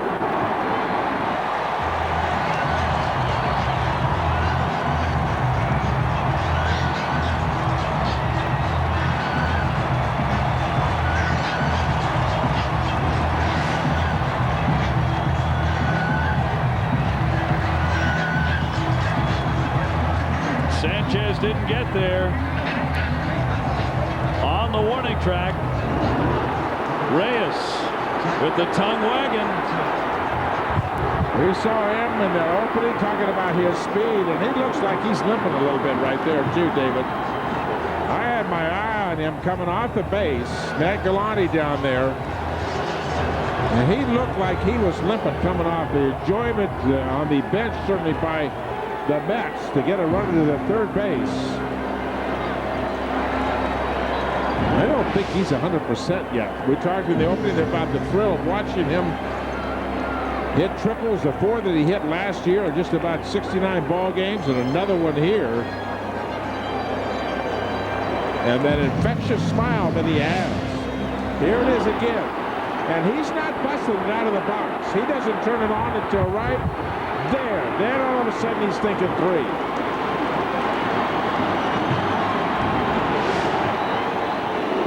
Well, Ty Wigginton now will be intentionally passed with Reyes at third. 1 down. 10th inning in a 3-3 tie as they set up a double play possibility here. Cliff Floyd next. We'll see if they even pitch to Cliff Floyd or they put him on to load up the base. I would doubt they would pitch to Cliff Floyd.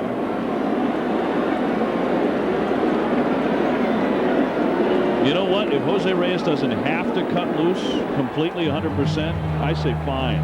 If he can get to third base, 90% is fine. Yeah. Don't push it any more than you have to.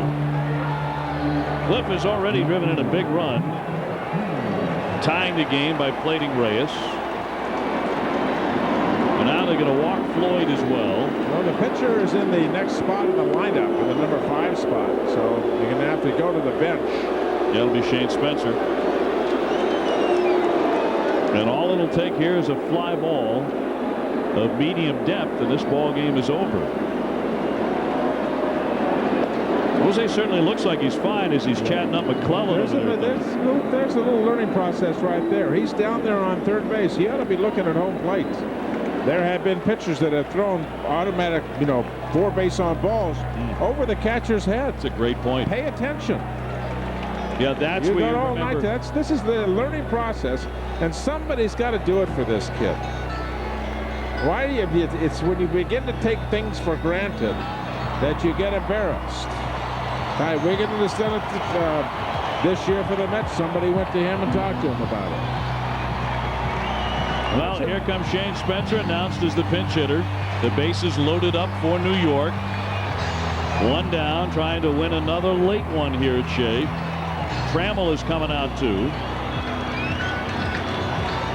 A triple by Jose Reyes. That is fast becoming his signature play, isn't it? The 3-base hit. Now, a little argument here. He went right for the home plate umpire. He went for Randazzo. I thought he was heading out to the mound. He is going to make a change here as part of a double switch. But he went out, did not go across the baseline. And he wanted to make a switch. And he went to the home plate umpire, and he can do that now. He's making a double switch, it looks like. Left field and to the bullpen. Brought to you by Verizon. Make progress every day. We'll be back. The Tigers go to the bullpen. They bring on Danny Patterson. He's the man that Mike Cameron beat last night in the bottom of the ninth. Well, here we are in the bottom of the 10th. The Tigers have just loaded the bases by walking Wigginton and Floyd. And Shane Spencer is the pinch batter with Jose Reyes at third, Wigginton at second, Cliff Floyd at first. And Patterson cannot afford a mistake. The infield is in, the outfield is way in for Detroit. And great speed at third base for New York.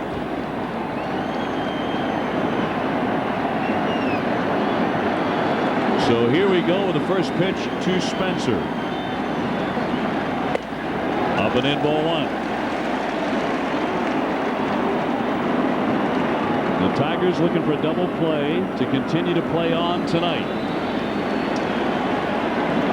Reyes with an electrifying triple.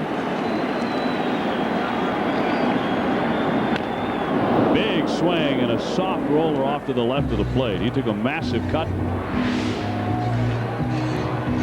Oh, he had a good He wants that one back right there. That's a good pitch to drive, at least into the outfield.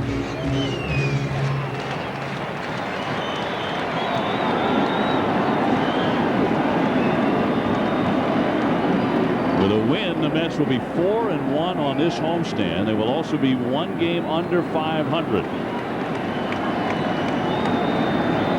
Trying to get in line for a sweep tomorrow. Here's the 1-1 pitch. On the infield. Guillen coming home. The throw got him. Reyes is erased. No double play, though. The inning's still alive with the bases loaded. But now 2 down. And now the outfield can go back to normal depth. Well, Alan Trammell went to his bullpen to bring the sinker baller in, and he got the ball hit on the ground. Infield play in, easy play at home plate, even with the speed of Jose Reyes on third base. And you could see Shane Spencer busting it out of the box and not get doubled up at first base and disgusted with himself. Will last night's hero be this night's hero? Mike Cameron again. Bases loaded, 2 down in the 10th. Inside for ball one. Mike with a single back in the second inning. Ran his hitting streak to 7 in a row. He's faced Patterson, obviously, before last night. And then last night with a game-winning homer off this guy.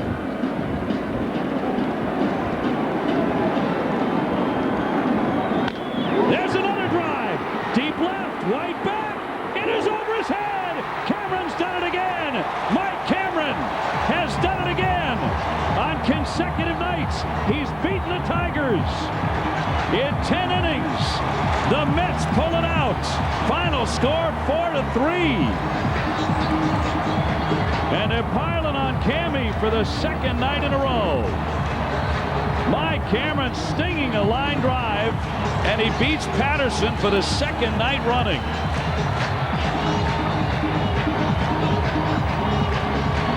So Cameron all grins on Friday night with a homer, and tonight with a line shot to the warning track.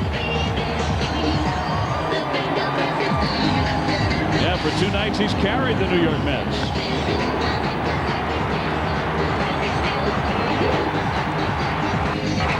That one skipped up into the bullpen, and a spill out there by Rondell White. Ty Wigginton looking for it to fall in, and he can sidestep home. You know what? There's a lot of happy people on that ball club, especially for Mike Cameron. The suffering he went through and the long slump he had 2 nights in a row for the Mets center fielder. Job well done. The GM turning point of our ball game. And guess who just arrived in New York? Take a look at it. Jose Reyes. We talked about triples in the opening of this ball game. What did he do? And extra innings, right around the third base. And ends up being the winning run of this game right here. How about that, huh? And Cameron, 2 nights in a row, 2-game winners. Mets go to the locker room winners twice against the Detroit Tigers. Jose Reyes has finally arrived. I think you could say the same about Mike Cameron. Back-to-back nights.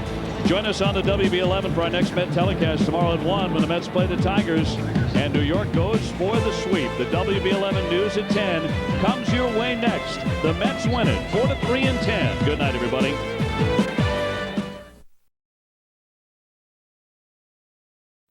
Mets are back in action tonight here at Shea Stadium, and they take on a team that features the newest member of the 500 Home Run Club, Ken Griffey Jr. in Cincinnati, greeted by those balloons in the Cincy clubhouse today. And then Griffey Jr. went about his work getting ready for tonight's game. A smile has returned to his face this year, not because he's now a member of that exclusive club, the 20th to hit 500 home runs, but because he has his health back. On Sunday, Father's Day, 6th inning in St. Louis against Matt Morris. There it goes. Number 500 of his illustrious career. His dad, other members of his family on hand to celebrate the accomplishment. A very nice father. At the beginning, when he just rocketed to fame. There's his first ever home run. It came on April 10th, 1989, on his father, Ken Griffey Sr.'s birthday.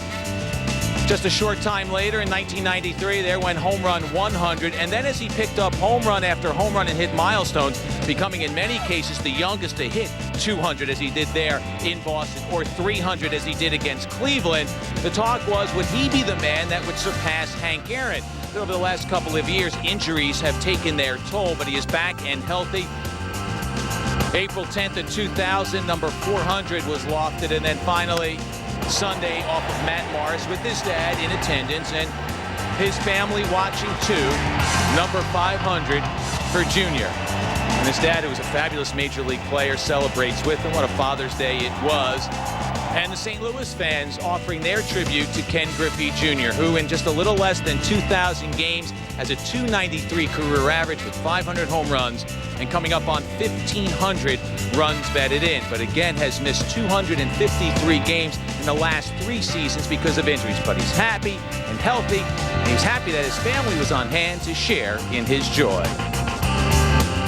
I've always enjoyed special moments that happen, whether it's my teammates or myself.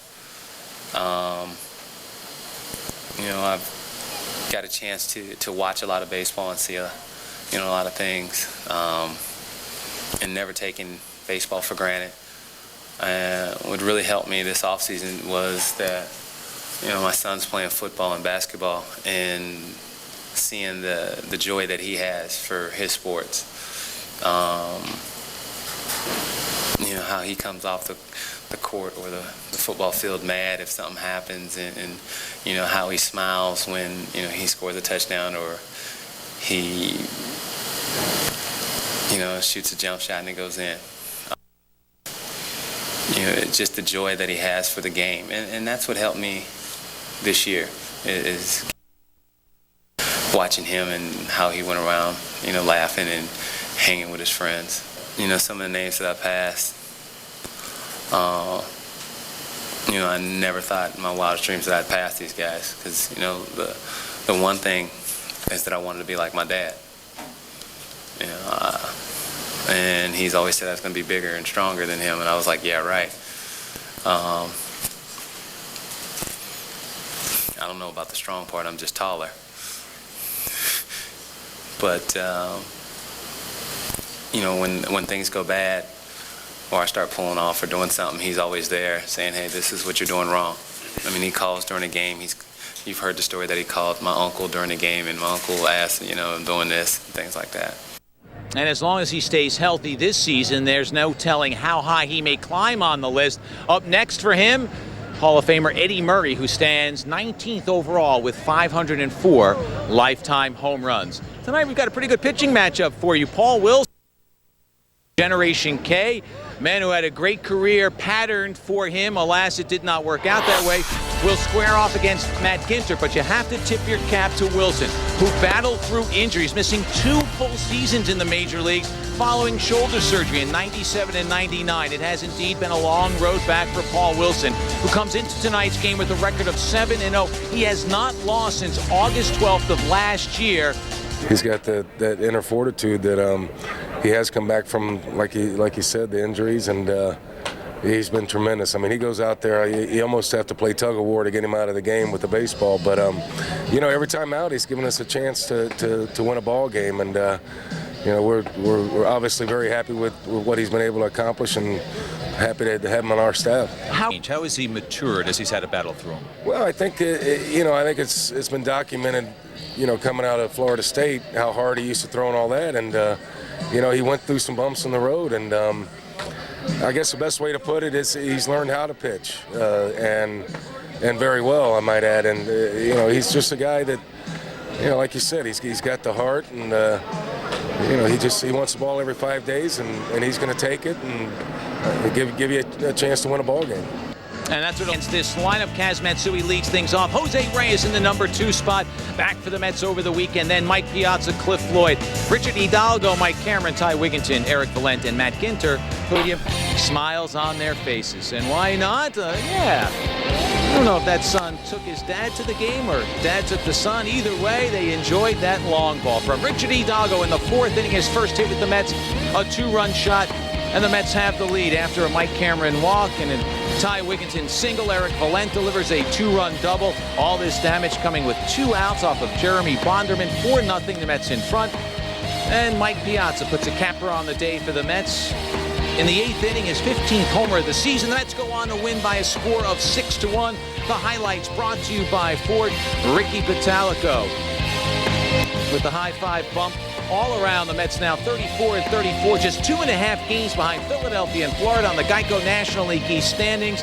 June 22nd, and the Mets can smell first place. Cincinnati sat in first place for a long time in the Central. They've dropped off. They've lost 9 of their last 13, but still, they are just 3 games off the pace, and a pretty good club without question at this point of the season. Hip injury update deals with Scott Strickland, who will continue his rehab assignment with the Gulf Coast Mets of the Rookie League. He will pitch tonight as he continues to come back from Tommy John surgery. Keep him in the back of your mind when you think about what might take place in the next month or so approaching the trade deadline. He's on his way back. Richard Hidalgo, he was a key contributor to the Mets on Sunday. Looking to resurrect this game, and he's got all the tools. Strong defensively, and we know he has some pop in his bat. This 4th inning home run, his first hit as a Met, a 2-run shot. It was also his first home run since April. Just for men, more than a hair color. It's the Rejuvenator, ends gray in 5 minutes. Looks great. Tom Seaver on hand.